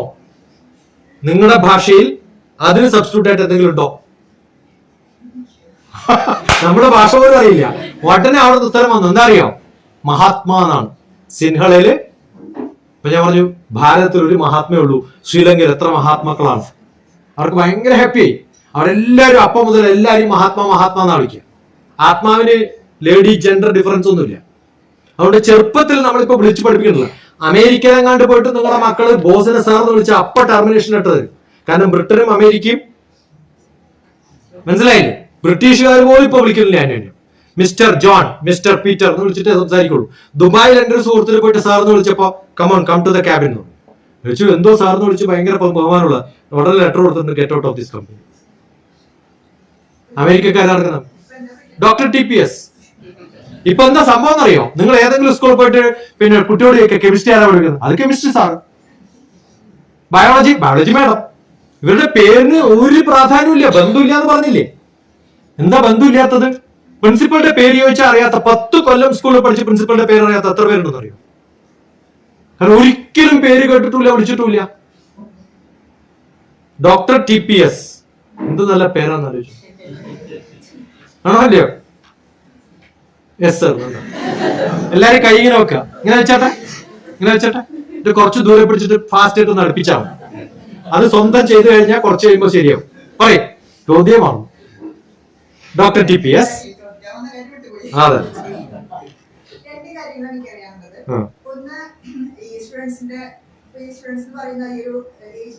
നമ്മളെല്ലാരും സ്റ്റുഡൻസ്. അവർക്ക് അവരുള്ള ഫീൽഡിൽ അല്ലെങ്കിൽ അവർ എന്തിനാണ് ട്രൈ ചെയ്യുന്നത് അതിന്റെ എക്സലൻസിലേക്ക് എത്തണമെന്നുള്ള ആഗ്രഹം അവർക്കില്ല. അവർക്ക് എങ്ങനെയെങ്കിലൊക്കെ പഠിച്ചു പോകാനുള്ളൊരു കാര്യം. ഇപ്പൊ ഇവര് പ്രൊഫസേഴ്സ് അക്കാദമി സ്റ്റാഫാണ്. അപ്പൊ അവരിപ്പോ നല്ല സ്കോർ വാങ്ങിച്ച് നല്ല റാങ്ക് വാങ്ങിച്ച് ഓരോ കോഴ്സസിൽ ജോയിൻ ചെയ്യാൻ ആഗ്രഹിക്കണം. പക്ഷെ അവർ അതിന് മാക്സിമം മാർക്ക് വാങ്ങിച്ച് നല്ല ഹയസ്റ്റ് റാങ്ക് അങ്ങനെ ഒരു ഉദ്ദേശം ഇല്ല. ഒരു ലീസ്റ്റ് മാർക്ക് എത്ര കിട്ടിയാൽ ആ കോഴ്സ് കിട്ടും, അത്ര എത്തിച്ചാൽ മതി എന്നുള്ളതാണ് അവർ നിലവാരം. പൊതുവെ ഞാൻ ഒബ്സർവ് ചെയ്തിട്ട് പല കുട്ടികളും അത് കാണുന്നുണ്ട്. എക്സലിലേക്ക് എത്തുക എന്നുള്ളൊരു ഫീലിംഗ് ഞാൻ കാണുന്നില്ല. സാറിന് അവരോട് അതിനെന്താ കുഴപ്പമെന്ന് വെച്ചാല് നമ്മൾ ചുറ്റും കാണുന്നത് ഒരു മില്യനെയറിന് ബില്യനെയർ ആവണമെങ്കിൽ ആ ഒരു 10 ബില്യനെയർസിനെങ്കിലും കാണണം. മനസ്സിലാവുണ്ടോ? സ്കൂളുകളിൽ ചീഫ് ഗസ്റ്റ് ആയിട്ട് കുറെ ആൾക്കാരെ വിളിക്കണ്ടല്ലോ. എന്തിനാ അറിയോ? അവരെ കണ്ടിട്ടൊന്ന് മോട്ടിവേറ്റ് ചെയ്യാൻ വേണ്ട. അതൊരു ആനുവൽ ഡേക്ക് വിളിച്ചാൽ പോരാ, ഇടയ്ക്കിടയ്ക്ക് വിളിക്കണം ക്ലാസ്. അങ്ങനെ ഒരു ആൾക്കാരെ കാണുന്ന സമയത്ത് നമ്മൾ എന്തിനാ എക്സിബിഷനും അല്ലെങ്കിൽ എക്സിബിഷനും കൊണ്ടുപോകുന്നത്? ഞാൻ 10ാം ക്ലാസ്സിലെ 8ാം ക്ലാസ്സിലെ കുറച്ച് കുട്ടികളെ പാലക്കാട് സെലക്ട് ചെയ്തു. എന്റെ ആദ്യത്തെ കേരളത്തിലെ പ്രോജക്റ്റ് 10ാം ക്ലാസ്സിലെ കിഴക്കഞ്ചേരി വടക്കഞ്ചേരി പഞ്ചായത്തിലുള്ള ഒന്നിനും കൊള്ളില്ല എന്ന് ടീച്ചേഴ്സും പാരന്റ്സും ആ വില്ലേജും പറയുന്ന 45 പെൺകുട്ടികളെയും 45 ആൺകുട്ടികളെയും ഞാൻ ഏറ്റെടുത്തതാണ്. എന്റെ ഫസ്റ്റ് പ്രോജക്ട് ഐക്കോൺ എന്നാണ് പ്രോജക്ടിന്റെ പേര്. കാണുന്നത് ICON, highly funded by PNC Menon, ശോഭ ഡെവലപ്പേഴ്സിന്റെ ഓണറാണ്. എത്ര കാശ് വേണമെങ്കിലും ചെലവായിക്കോ, ഈ വില്ലേജിലെ പിള്ളേരെ നന്നാക്കാൻ പറ്റുമോ ചോദിക്കും. അതൊരു ചാലഞ്ച് ആയിരുന്നു ഞാനും PNC മേനോൻ തമ്മിൽ. PNC മേനോൻ സ്പെഷ്യൽ ആയിട്ട് ഒരു സ്കൂൾ നടത്തുന്നുണ്ട്. അത് നഴ്സറി മുതൽ നടത്തുന്ന സ്കൂളാണ്. 4ാം ക്ലാസ് വരെ എത്തിയിട്ടുള്ളൂ 2010 ആവുമ്പോൾ. ഞാൻ പറഞ്ഞു നിങ്ങൾ 10 കൊല്ലം വർക്ക് ചെയ്താലാണ് അവർ 12ാം ക്ലാസ് കാണുക, ആണോ അല്ലയോ? ഞാൻ 1 കൊല്ലം കൊണ്ട് ഇതേ റിസൾട്ട് ഞാൻ കാണിച്ചതാണ്. അപ്പൊ അദ്ദേഹം പറഞ്ഞു പറ്റുമെന്ന് ചോദിച്ചു, കാണിച്ചതാണ്. അപ്പോഴാണ് 8ാം ക്ലാസ്സിൽ തന്നെ പുറത്താക്കി എന്റെ ഒരു വൈരാഗ്യം തീർക്കണം തോന്നി. 8ാം ക്ലാസ്സിൽ പിള്ളേർ തന്നാൽ മതി, നിങ്ങൾ അവരെ തന്നാൽ 1 വർഷം കൊണ്ട് ഞാൻ അവരെ ഇന്റർനാഷണൽ സ്കൂൾ ലെവലിലെ ബെസ്റ്റ് കുട്ടികളാക്കിയിട്ട് മാറ്റിത്തരാന്ന് പറഞ്ഞു. ആദ്യം ചെയ്യേണ്ടത് ഇംഗ്ലീഷ് സ്പീക്കിംഗ്. ട്രൈ എന്ന വാക്ക് ഞാൻ ഉപയോഗിക്കാറില്ല, അതാണ് അടുത്ത വാക്ക്. പ്രാക്ടീസാണ്. അത് കോൺഫിഡൻസ് ആണ് വേണ്ടത്. അവരെ ആദ്യം കൊണ്ടുപോയത് ഗോവ ബീച്ചിലാണ്. PNC മേനോന്റെ കാശി അല്ലേ? പിള്ളേർക്ക് ആദ്യമായിട്ട് അവരെ ഗോവയിലൊക്കെ കൊണ്ടുപോയി എന്നോട് സ്നേഹം തോന്നില്ലേ? ആണോ അല്ലയോ? കൊണ്ടുപോയി. എന്നിട്ട് എവിടെ താമസിപ്പിച്ചു? അവിടെ താമസിപ്പിച്ചത് നവോദയ വിദ്യാലയത്തിൽ. കാരണം ഞാൻ നവോദയ വിദ്യാലയത്തിന്റെ ടീച്ചറാണ്. ടീച്ചേഴ്സ് ട്രെയിനിങ് കോളേജിൽ കുറേ ക്ലാസ് എടുത്ത ആളാണ്. അപ്പൊ എനിക്ക് ഏത് നവോദയയിൽ പോയാലും എനിക്ക് പെർമിഷൻ ഉണ്ട് എന്ത് ചെയ്യാൻ. അതിന്റെ ചെയർമാൻ എന്ന് പറയുന്നത് കലക്ടറാണ്. അപ്പോൾ I can speak to collector because I am from cabinet secretariat. കലക്ടറോട് പറഞ്ഞിട്ട് പറഞ്ഞു, ഈ നവോദയ വിദ്യാലയത്തിൽ പിള്ളേർക്ക് അക്കോമഡേഷൻ എന്റെ കുട്ടികളുടെ കൂടെ അവർ താമസിക്കും, അവരുടെ കൂടെ താമസിക്കും. അപ്പോൾ ഒരു മലയാളം അറിയാത്ത കുട്ടിയും ഒരു മലയാളം മാത്രം അറിയുന്ന കുട്ടിയും കൂടെ താമസിച്ചാൽ എന്ത് ഭാഷയിൽ സംസാരിക്കുക? 2 മലയാളി കുട്ടികൾ സംസാരിച്ചിട്ടുണ്ടെങ്കിൽ കിട്ടും മാറ്റി. ഇനി ആ ഗോവയിലുള്ള കുട്ടികൾക്കുള്ള ഒരു റെസ്പോൺസിബിലിറ്റി എന്താണെന്നറിയോ? 3 ദിവസം കഴിയുമ്പോൾ കൂടെ ജീവിച്ചതിന്റെ എക്സ്പീരിയൻസ് ഇയാൾ ഷെയർ ചെയ്യണം. ഏത് ഭാഷയില്? ഇംഗ്ലീഷ്. പിന്നെയോ അവരെ ഗോവ ബീച്ചിൽ കൊണ്ടുപോയി. ഗോവ ബീച്ചിൽ കുറേ രാജ്യത്തുനിന്ന് ആൾക്കാർ വരില്ലേ? ഏറ്റവും പാവപ്പെട്ടവര് എല്ലാ രാജ്യത്തുനിന്നും വരുന്നത് എവിടെയാണെന്നറിയോ? ഗോവ ബീച്ചിൽ. ആകെ ജോമെട്രിയും ആൾജിബ്രയും മാത്രമേ ഉണ്ടാവൂ. അത് 5 സെന്റിമീറ്ററും 10 സെന്റിമീറ്ററും. ഇത്രയും പാപ്പരായ ഒരു ലോകം. അവരോട് പോയിട്ട് എവിടെ നിന്നാണ് വന്നത്, എന്താ ചെയ്യണത്, എപ്പോഴാ എത്തിയതെന്നൊക്കെ ഏത് ഭാഷ ചോദിക്കും? അവർ ഏത് ഭാഷ പറയും? ഇത് ഫുൾ റിപ്പോർട്ട് എഴുതിയിട്ട് വൈകുന്നേരം പ്രസന്റ് ചെയ്യണം. 3 ദിവസം മതി. 3 ദിവസം ഇംഗ്ലീഷ് സംസാരിക്കാൻ സാധിക്കില്ലെങ്കിലും സംസാരിക്കാനുള്ള കറേജ് ഉണ്ടാവും. പിന്നെ അവർ എവിടെ എത്തിയാലും മനസ്സിലാവുന്നുണ്ടോ? നിങ്ങളൊക്കെ ക്വസ്റ്റ്യൻ ചോദിക്കാൻ പ്രിപ്പയർ ചെയ്യണമെങ്കിൽ 1 ദിവസം എനിക്ക് എന്റെ കയ്യിൽ കിട്ടിയാൽ മതി. അതിന് കുറെ എക്സർസൈസ് ഉണ്ട് എന്റെ കയ്യിൽ. അങ്ങനെയുള്ള പ്രാക്ടിക്കൽ എക്സർസൈസ് ആണ് ചെയ്യിപ്പിക്കുക. ഒരാൾ കണ്ണു കെട്ടും, മറ്റേ ആള് കൈ പിടിച്ച് നടക്കും. കൈ പിടിച്ച് നടക്കുന്ന ആൾക്ക് എല്ലാ സംഭവം അറിയാം ഇല്ല? കണ്ണ് കെട്ടിയിട്ടുള്ള ആൾക്ക് എല്ലാ സംഭവം അറിയാം, കൈ പിടിച്ച് നടക്കുന്ന ആൾക്കൊന്നും അറിയില്ല. ഇയാൾ എങ്ങനെയാണ് ചോദിക്കുക നമ്മളിപ്പോ ഇവിടെ എത്തിയത്? ഡിസ്ക്രൈബ് ചെയ്യണ്ടേ? ഏത് ഭാഷയിലാണ് ഡിസ്ക്രൈബ് ചെയ്യുക? ഇംഗ്ലീഷിൽ മാത്രം. അതൊരു എക്സർസൈസ് ആണ്. അതൊരു ഹാഫ് ഡേ കഴിയുമ്പോഴത്തേക്കും എന്റെ ഭഗവാനെ എന്റെ മക്കൾ എന്ത് ഇംഗ്ലീഷാ പറയണമെന്ന് അറിയൂ. എത്ര എളുപ്പം. അതില് ഒന്നിനും കൊള്ളില്ല എന്ന് പറഞ്ഞ 37 കുട്ടികള് ബിടെക് പാസ്സായി, 7 പേര് എംടെക് കഴിഞ്ഞു, 2 പേര് PhD എടുത്തു. എന്റെ കുട്ടികൾ. ട്രൈ ചെയ്യണോ? ആരെങ്കിലും ഒരാളോ? ഒരു വളണ്ടിയർ. ഇയാളെന്നെ ഇങ്ങോട്ട് വാ, ചോദിച്ചാളെ. ട്രൈ ചെയ്യാത്തോണ്ടാണ് കുഴപ്പം അല്ലേ? Try to take this. Try to take this. You are taking. Try to take this. Don't take it. Try to take it. എപ്പോഴെങ്കിലും കയ്യിൽ വരുമോ? ഒരു കാര്യവും എല്ലാവരും എഴുതാ, ട്രൈ എഴുതാ, കട്ട് ചെയ്യുക. ഒരിക്കലും ട്രൈ ചെയ്യും. ഞാനിപ്പോ ഇങ്ങോട്ട് വാങ്ങല്ലേ പറഞ്ഞത്. ട്രൈ ടു കം എന്ന് പറഞ്ഞ അർത്ഥം. നമ്മളിപ്പോ ഒരു മാനേജറെ ഇൻവൈറ്റ് ചെയ്യുന്നു. I will try to come. ഞാൻ പറഞ്ഞു വേണ്ട please, I am not counting you in the list. Try എന്നുള്ള വാക്കാണ് നമ്മുടെ ഏറ്റവും വലിയ ശാപം. ഞാൻ ട്രൈ എന്ന് പറയണം. എപ്പോഴാണെന്ന് അറിയോ? ലിഫ്റ്റ് വർക്ക് ചെയ്യുന്നില്ല, എനിക്ക് പ്രിൻസിപ്പൽ അച്ഛനെ കാണാൻ പോകണം, ഞാൻ ഹാൻഡിക്യാപ്ഡ് ആണ്, സ്റ്റെപ്പ് കയറാൻ പറ്റില്ല, അപ്പൊ ഞാൻ ഉപയോഗിക്കേണ്ട വാക്കാണ് എന്ത്? ട്രൈ. അത്രയും ഹാൻഡിക്യാപ്ഡ് ആണോ നിങ്ങളുടെ പിള്ളേര്? മെന്റലി ഹാൻഡിക്യാപ്ഡ് ആയിട്ടുള്ള കുട്ടികളെയാണോ നീറ്റ് പഠിപ്പിക്കുന്നത്? അപ്പൊ ട്രൈ എന്നൊരു വാക്കില്ല. 100% if X can do, Y can do. മനസ്സിലാവുന്നു?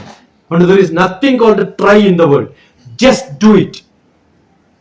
ഏത് വിഷയവും നമുക്ക് പഠിക്കാൻ പറ്റും, ഒരു ബുദ്ധിമുട്ടും ഇല്ലാതെ. അതിൽ ഒരു വിഷയം ഇഷ്ടമാണ്, മറ്റേ വിഷയം ഇഷ്ടമല്ല എന്ന് പറയുന്ന ഒരാള്, they are not called students. എനിക്ക് സൈക്കിൾ ഓടിക്കാൻ അറിയാം, ഈ റോട്ടിലേ ഓടിക്കാൻ പറ്റുള്ളൂ, ഇവിടെ ഓടിക്കാൻ പറ്റില്ല എന്ന് പറയുവാണെങ്കിൽ. എനിക്ക് നീന്താൻ അറിയാം, പക്ഷെ ഈ കുളത്തിലേ പറ്റുള്ളൂ, മറ്റേ കുളത്ത് പറ്റില്ല എന്ന് പറയാൻ പറ്റും. എനിക്ക് കുക്ക് ചെയ്യാൻ ഇഷ്ടമാണ്, എനിക്ക് അറിയുകയും ചെയ്യാം, പക്ഷെ ദോശ മാത്രമേ ഉണ്ടാക്കാൻ അറിയുള്ളൂ. അയാളെ കുക്കെന്ന് വിളിക്കുമോ? അപ്പൊ എനിക്ക് മാത്സ് മാത്രമേ പഠിക്കാൻ പറ്റുള്ളൂ എന്ന് പറഞ്ഞാൽ നല്ലതാണ്. ഞാൻ പഠിച്ച വിഷയം മാത്തമാറ്റിക്സ് ആണ്. ഞാൻ PhD എടുത്തത് ഫ്ലൂയിഡ് മെക്കാനിക്സ് ആണ്. മെക്കാനിക്സും ആണ് ഫിസിക്സും ആണ്. എന്റെ ശരീരത്തിലുള്ള ബ്ലഡിന്റെ സർക്കുലേഷൻ ആണ് ഏറ്റവും നല്ല ഫ്ലൂയിഡ് മെക്കാനിക്സ്. ഫ്ലൂയിഡിന്റെ മൂവ്മെന്റ് ആണോ അല്ലയോ? ഞാൻ നേരെ നിന്ന് കഴിഞ്ഞാൽ ബ്ലഡ് താഴത്തു പോകും, മുകളിലോട്ടും പോവില്ലേ? Yes or no? അപ്പൊ ബ്ലഡ് ഭൂമിയുടെ ഗുരുത്വാകർഷണം ശ്രദ്ധിക്കാത്തൊരു ഫ്ലൂയിഡ് ആണ്. അതിന് നോൺ ന്യൂട്ടോണിയൻ ഫ്ലൂയിഡ് എന്നാണ് പറയുക. എന്താണ് പറയുക? അങ്ങനെയുള്ള ഫ്ലൂയിഡ് ഉണ്ട്. ഏതാ അറിയോ? വീട്ടിലുണ്ട്. ബ്ലഡിൽ മാത്രം അകത്തുന്നല്ല, പുറത്തുണ്ട്. വിളക്ക് തെളിയിക്കുന്ന സമയത്ത് എണ്ണ ഫുൾ വലിച്ചിട്ട് തീയിൽ കംപ്ലീറ്റ് കാര്യമാവില്ലേ? എണ്ണ എങ്ങനെ മുകളിലോട്ട് പോണത്? അതിന് മെമ്മറി ഉണ്ടെന്നാ പറയാം. എന്താണുള്ളത്? മെമ്മറി ഉണ്ട്. അത് ഈ ഒരു നെയ്യ് ഇവിടെ ഒഴിച്ചാൽ എന്ത് പറ്റും? ക്ലീൻ ചെയ്താലും ആ പാട് കാണില്ലേ? കാരണം ആ നെയ്യ് ഇതിനെ വിട്ടു പോവില്ല. അത്രയും അറ്റാച്ച്മെന്റ് ഉള്ള ഒരു സാധനമാണ്. അതുപോലെയാണ് ബ്ലഡ്. വെള്ളമായാലോ തുടച്ചാൽ ക്ലീൻ ആവും. ഇപ്പൊ വെള്ളം ഒരു കുപ്പിയിൽ എടുത്തിട്ട് നമ്മളിങ്ങനെ പിടിച്ചാൽ വെള്ളം എന്ത് ചെയ്യും? ഷടയെന്നൊന്ന് താഴെ പോകും. നെയ്യ് എടുത്തിട്ട് താഴത്തോട്ട് വിട്ടാലോ അതിങ്ങനെ ആലോചിക്കും, ഞാൻ പോണോ വേണ്ടേ? അപ്പോ ഇല്ലേ? ഇപ്പൊ ബ്ലഡും അതുപോലെയാണ്. അപ്പൊ ഞാൻ പഠിക്കുന്നത് ഫ്ലൂയിഡ് മെക്കാനിക്സ് ആണോ ബ്ലഡ് ഫ്ലോ ആണോ? ബ്ലഡ് ഫ്ലോ പഠിക്കുമ്പോൾ ഞാൻ ആരാവും? ബയോളജി പഠിച്ചില്ലേ? അപ്പൊ ഞാൻ 10ാം ക്ലാസ്സിൽ ബയോളജി വിട്ടാള് പിന്നെ ബയോളജി പഠിച്ച PhD ചെയ്യുമ്പോൾ. അത് കഴിഞ്ഞിട്ടാണ് ഞാൻ സൈക്കോതെറാപ്പി പഠിക്കുന്നത്. സൈക്കോതെറാപ്പി പഠിക്കുമ്പോൾ ഞാൻ ഫാർമക്കോളജി പഠിക്കണം, മനസ്സിലാണ്ടോ? ബയോകെമിസ്ട്രി പഠിക്കണം. ബയോളജി രണ്ടാമത് പഠിച്ചോ ഇല്ലയോ? ഇതൊക്കെ കഴിച്ചിട്ട് ഞാൻ ജോലി കിട്ടിയത് ഡിപ്പാർട്ട്മെന്റ് ഓഫ് സ്പേസിൽ മാപ്പ് ഉണ്ടാക്കലാണ്. അത് സോഷ്യൽ സയൻസ് അല്ലേ? അപ്പൊ ഞാൻ 7ാം ക്ലാസ് മുതലുള്ള ജിയോഗ്രഫിയും ഹിസ്റ്ററിയും ഒക്കെ പഠിച്ചോളൂ. ഇപ്പൊ ഏത് വിഷയമാണ് നമുക്ക് വിടേണ്ടത്? ഇപ്പൊ സ്പേസ് സയന്റിസ്റ്റ് ആയിട്ട് കമ്പ്യൂട്ടർ ഉപയോഗിച്ചിട്ടാണ് മാപ്പ് ഉണ്ടാക്കുന്നത്. ജിയോഗ്രഫി അറിയാത്താക്ക് മാപ്പ് ഉണ്ടാക്കാൻ പറ്റുമോ? അപ്പൊ എല്ലാ വിഷയവും പഠിക്കണം. You are A good student only when you can learn all subjects equally well. നിങ്ങൾ MBBS പാസ്സായി വിചാരിക്കുക, ഗവൺമെന്റ് ജോലി കിട്ടണം. അതിനൊരു എൻട്രൻസ് എക്സാം ഉണ്ട്, ഗവൺമെന്റ് ജോലിയുള്ള ഇല്ലേ? പബ്ലിക് എക്സാം ഇല്ലേ? അതിനകത്ത് കംപ്ലീറ്റ് സോഷ്യൽ സയൻസ് ആണ്. നിങ്ങൾ MBBSന്റെ വിഷയങ്ങളൊന്നും ചോദിക്കില്ല. കാരണം നിങ്ങൾ ചെയ്യാൻ പോകുന്ന എന്താണ്? പബ്ലിക് സെർവന്റ് ആവുകയാണ്. ആണോ അല്ലയോ? അല്ലേ? അതിൽ കുറെ നിയമങ്ങൾ പഠിക്കണം, ഈ ലോകത്തെ കുറിച്ച് പഠിക്കണം, ഇവിടുത്തെ സിറ്റുവേഷൻസിനെ കുറിച്ചും പോപ്പുലേഷനെ കുറിച്ചും ഒക്കെ പഠിക്കണം. അപ്പൊ സോഷ്യൽ സയൻസ് പിന്നെയും പഠിക്കണ്ടേ? ഇനി MBBS കഴിഞ്ഞിട്ട് MDക്കോ MS പോയി അവിടെ പഠിക്കുന്ന സമയത്ത് റിസർച്ച് മെത്തഡോളജി എന്നൊരു പേപ്പർ ഉണ്ട്. എന്താണ് research methodology? Full of statistics and mathematics ആണ്. അതുകൊണ്ട് എനിക്ക് ഡോക്ടർ ആയാൽ മതി, മാത്സ് പഠിക്കണ്ട, MBBS വരെ എത്തുള്ളൂ, ജോലിയും കിട്ടില്ല. MBBS ഡോക്ടർമാർക്ക് ഹൈദരാബാദിൽ എത്ര ശമ്പളം എന്നറിയോ? 75 രൂപ നൈറ്റ് ഡ്യൂട്ടി. ആരെങ്കിലും പോവോ ഡോക്ടർ അടുത്ത്? ഞാൻ സാധാരണ ചോദിക്കട്ടെ, എത്ര പേർക്ക് ഡോക്ടർ ആവണം? ഇവിടെ എത്ര പേർക്ക് ഡോക്ടർ ആവണം? കൈപൊക്ക്, ധൈര്യത്തിൽ പൊക്കിക്കോ. ഇങ്ങനെയൊക്കെ ചോദിക്കുമ്പോ കൈപൊക്കും. ഇവരിൽ എത്ര പേർക്ക് ടീച്ചർമാരാവണം? ആ കൈപൊക്കിയവര് വേണ്ട, കൈ താത്തു. ഡോക്ടർ ആവണം, ആരാവണ്ട? ടീച്ചർ ആവണം. എന്റെ ഉത്തരങ്ങൾ ഇങ്ങനെ വന്നോണ്ടിരിക്കുന്നു ചോദിക്കും. നമ്മൾ ജീവിക്കുന്നതേ ഗൂഗിൾ ചോദ്യങ്ങളില്ല. ടീച്ചർ ആവണ്ടല്ലോ. എല്ലാരും ഡോക്ടർ എടുത്ത് പോകുമ്പോൾ ആദ്യം നോക്കുന്നത് പ്രൊഫസർ ആണോ നോക്കും. മെഡിക്കൽ കോളേജിൽ പ്രൊഫസറായിട്ടുള്ള ഡോക്ടർമാർക്കാണ് ഏറ്റവും കൂടുതൽ തിരക്കുള്ള. ആണോ അല്ലയോ? അപ്പൊ പ്രൊഫസർ എന്ന് പറഞ്ഞാൽ പഠിപ്പിക്കുന്ന ആളല്ലേ. അപ്പൊ ഒരു ഡോക്ടറും ഡോക്ടർ ആവില്ല എപ്പോ പഠിപ്പിച്ചില്ലെങ്കിൽ. അപ്പൊ ഡോക്ടർ ആവണം, ടീച്ചർ ആവണ്ടെന്ന് പറഞ്ഞാൽ എന്താ അർത്ഥം? അപ്പൊ അവരെ ഞാൻ ആശീർവാദം കൊടുക്കും, ജീവിതത്തിൽ ഒരിക്കലും ഡോക്ടറായി തീരാണ്ടിരിക്കട്ടെ. അപ്പൊ ഡോക്ടർ ആവണമെങ്കിൽ ആരാവണം? ടീച്ചർ ആവണം. നിങ്ങളുടെ അടുത്ത് വരുന്ന രോഗിയെ അവരുടെ രോഗത്തെ കുറിച്ച് പറഞ്ഞ് പഠിപ്പിക്കേണ്ടത് ഡോക്ടറുടെ കടമയല്ലേ? അപ്പൊ നിങ്ങൾ ടീച്ചറാണോ ഡോക്ടറാണോ? മനസ്സിലാവുണ്ടോ? ആർക്കെങ്കിലും ടീച്ചർ ആവണ്ടെന്ന് പറഞ്ഞാൽ you cannot become an engineer, you cannot become a policeman, you cannot become a politician. അതുകൊണ്ട് ആദ്യ ആഗ്രഹം വേണ്ടത് എന്താണ്? You should belong to L&T department എന്ന് ഞാൻ പറയാം. എന്താ L&T department? Learning and teaching. ഇപ്പൊ 2 കാര്യങ്ങളെ ഞാൻ പഠിപ്പിക്കാറുള്ളൂ. നിങ്ങൾക്ക് ഡോക്ടർ ആവാം, IAS ആവാം. ഇപ്പൊ ഞാനിപ്പോ സീനിയർ സയന്റിസ്റ്റ് ആയി എന്റെ കീഴിൽ 40 പേരുണ്ടെങ്കിൽ അവരെയൊക്കെ പഠിപ്പിക്കലാണ് എന്റെ പണി. ഞാൻ പിന്നെ ഒന്നും ചെയ്യണ്ട, അവരെ പഠിപ്പിക്കുക വേണ്ടത്. എങ്ങനെ ചെയ്യണമെന്ന് പഠിപ്പിക്കല്ലേ വേണ്ടത്. മനസ്സിലാവുണ്ടോ? ഒരു 50 പേര് ചേർന്നിട്ടുള്ള ഒരു ഓഫീസിൽ, ഞങ്ങൾ പുതിയൊരു ഓഫീസായിരുന്നു, അത് തുടങ്ങി. ആരാണ് ചെയർമാൻ വരുമ്പോ, പ്രൈം മിനിസ്റ്റർ വരുമ്പോ, മിനിസ്റ്റേഴ്സ് വരുമ്പോ പവർ പോയിന്റിൽ പ്രൊജക്ട് ചെയ്തിട്ട് ഈ ചെയ്ത വർക്കൊക്കെ കൺസോൾട്ടേറ്റ് ചെയ്തിട്ട് എല്ലാവരും പറയും. ആരാ പറയാ? ഒരാളെ പറയുള്ളൂ. അതാരായിരിക്കും? ആർക്കാണ് ഏറ്റവും കൂടുതൽ നന്നായിട്ട് പ്രസന്റ് ചെയ്യാൻ പറ്റുക, സംസാരിക്കാൻ പറ്റുക? മനസ്സിലാവുണ്ടോ? അങ്ങനെയാണ് ഞാൻ പ്രൈം മിനിസ്റ്റേഴ്സ് ഓഫീസിലേക്ക് എത്തുന്നത്. അങ്ങനെ എന്ത് വരുമ്പോഴും ആ ഓഫീസിൽ വർക്ക് ചെയ്യുന്ന ഒരാളുണ്ടല്ലോ, അതാരാ? ഒരാളെ ഓർമ്മയുണ്ടല്ലോ, ബാക്കി ആരെയും ഓർമ്മയുണ്ടാവില്ല. So you should become, language അറിയണം, കമ്മ്യൂണിക്കേഷൻ അറിയണം, പ്രസന്റേഷൻ അറിയണം, നല്ലപോലെ ഡിസൈനിങ് അറിയണം. ഇതൊക്കെ അറിയുമ്പോൾ automatically you will become greater interviewer. അതിന് ആർട്ട് വേണം, സയൻസ് വേണം, ലാംഗ്വേജ് വേണം, ശ്രദ്ധ വേണം. ശ്രദ്ധാവാൻ ലഭതേ ജ്ഞാനം. ഭഗവത്ഗീതയിലെ വലിയൊരു ശ്ലോകമാണ്. ശ്രദ്ധാവാൻ ലഭതേ ജ്ഞാനം. ശ്രദ്ധയുള്ളവനെ ജ്ഞാനമുണ്ടാവൂ. ഭഗവത്ഗീത ഫുൾ ഇത്തരം വേർഡ്സ് ആണ്. എങ്ങനെ നിങ്ങളെ നന്നാക്കാമോ. അപ്പൊ അതുകൊണ്ട് ഒരു കുട്ടിയെയും ട്രൈ ചെയ്യാൻ പറയരുത്. എന്ത് ചെയ്യാനേ പറയുള്ളൂ? ചെയ്യാനേ പറയൂ. രണ്ടാമത് ഒരാളൊരു അസൈൻമെന്റ് ഒക്കെ ചെയ്ത് വന്നു നീയായിരിക്കും, നാളെ 9 മണിക്ക് എന്നല്ലേ പറയാം. ഞാൻ അങ്ങനെ പറയാറില്ല. Submit it as soon as possible.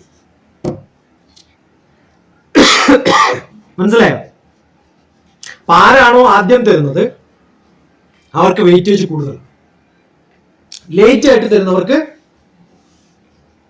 എപ്പോഴാ ലാസ്റ്റ് ഡേറ്റ് സബ്മിഷൻ എന്നാ ചോദിക്കുക. ലാസ്റ്റ് ഡേറ്റ് ഒന്നുമില്ല, എപ്പോഴെങ്കിലും തന്നാൽ മതി. എന്താ പറയാ? നിങ്ങൾക്ക് ഇഷ്ടമുള്ളപ്പോ തന്നാൽ മതി. എന്നിട്ട് ഞാൻ എന്ത് ചെയ്യും? എന്റെ സ്വഭാവം കൃത്യമായിട്ട് അറിയുന്നതുകൊണ്ട് ഒരു 50% വേണ്ട, 25% ആൾക്കാർ തന്നാൽ അപ്പൊ ഡേറ്റ് ക്ലോസ് ചെയ്തു. Time is over. All of you get 0 marks. അപ്പൊ അടുത്ത പ്രാവശ്യം വരെ എന്ത് ചെയ്യും? മനസ്സിലാവുണ്ടോ? എന്റെ ക്ലാസ്സുകളിൽ ഞാൻ യൂണിവേഴ്സിറ്റിയിലൊക്കെ വർക്ക് ചെയ്യുന്ന സമയത്ത് ഓൺലൈൻ ആണല്ലോ. എല്ലാ 40 മിനിറ്റ് ക്ലാസ് കഴിഞ്ഞാൽ 10 ചോദ്യം കൊടുക്കും. അതിൽ 5 ചോദ്യം ഗൂഗിളിൽ നിന്ന് തപ്പി കണ്ടുപിടിച്ചിട്ട് കൊടുക്കും. 5 ചോദ്യം ഞാൻ ഉണ്ടാക്കി കൊടുക്കും. 50% മാർക്ക് കിട്ടിയാൽ പാസ്സാവും നിങ്ങളെല്ലാം. അവരെല്ലാം എന്ത് ചെയ്യും? ഈ ഗൂഗിളിൽ നിന്ന് തപ്പിയത് അതുപോലെ തപ്പിയിട്ട് ആൻസർ തരും. ഞാൻ ഒന്നും വാല്യൂറ്റ് ചെയ്യാറില്ല, ഞാൻ കൊടുത്തേ വാല്യൂറ്റ് ചെയ്യാറുള്ളൂ. എല്ലാവർക്കും 0 മാർക്ക്. ഒരു എക്സാം കഴിഞ്ഞപ്പോൾ അവർക്ക് മനസ്സിലായി, അതുകൊണ്ട് ആരും ഗൂഗിൾ തപ്പാറില്ല. അതുകൊണ്ട് എനിക്കൊന്ന് സുഖമായി, ഞാൻ ഗൂഗിളിൽ നിന്ന് ക്വസ്റ്റ്യൻ ഇട്ട് കൊടുത്താലും അവരാരും തപ്പാറില്ല. ഇത് കുറച്ച് ട്രിക്ക് മാഷന്മാർക്കും അറിയണം. കാരണം ഇവർക്ക് അറിയാം, ആദ്യത്തെ കുറച്ച് ദിവസമൊക്കെ ഗൂഗിളും തപ്പി എന്തായാലും. മനസ്സിലാവുണ്ടോ?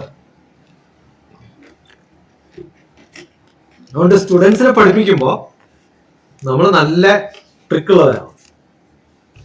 നിങ്ങൾക്ക് 100% മാർക്ക് കിട്ടണോ എക്സാമിനേഷന്? വേണോ? വരാൻ പോകുന്ന ചോദ്യങ്ങൾ 100% പ്രെഡിക്റ്റ് ചെയ്യാൻ നിങ്ങൾക്ക് പറ്റുമോ? 100% കിട്ടി. വരാൻ പോകുന്ന ചോദ്യങ്ങൾ 100% പ്രെഡിക്റ്റ് ചെയ്യാൻ പറ്റിയാൽ അത് മാത്രം പഠിച്ചു പോയാൽ പോരെ. മനസ്സിലാകുന്നുണ്ടോ? പക്ഷെ നിങ്ങൾക്ക് 100% ഉറപ്പില്ല, ഒരു 75% ഉറപ്പുണ്ടോ? അങ്ങനെയാണെങ്കിൽ എന്ത് ചെയ്യണം? 100 ചോദ്യങ്ങൾ പ്രിപ്പയർ ചെയ്യുന്നതിന് പകരം 150 ചോദ്യം പ്രിപ്പയർ ചെയ്യുക. അടുത്ത ആൾ 150 പ്രിപ്പയർ ചെയ്യുക, അടുത്ത ആൾ 150 പ്രിപ്പയർ ചെയ്യുക. എന്നിട്ട് ഒന്ന് കമ്പയർ ചെയ്ത് നോക്കുമ്പോൾ കോമൺ ആണെങ്കിൽ you are the best teacher.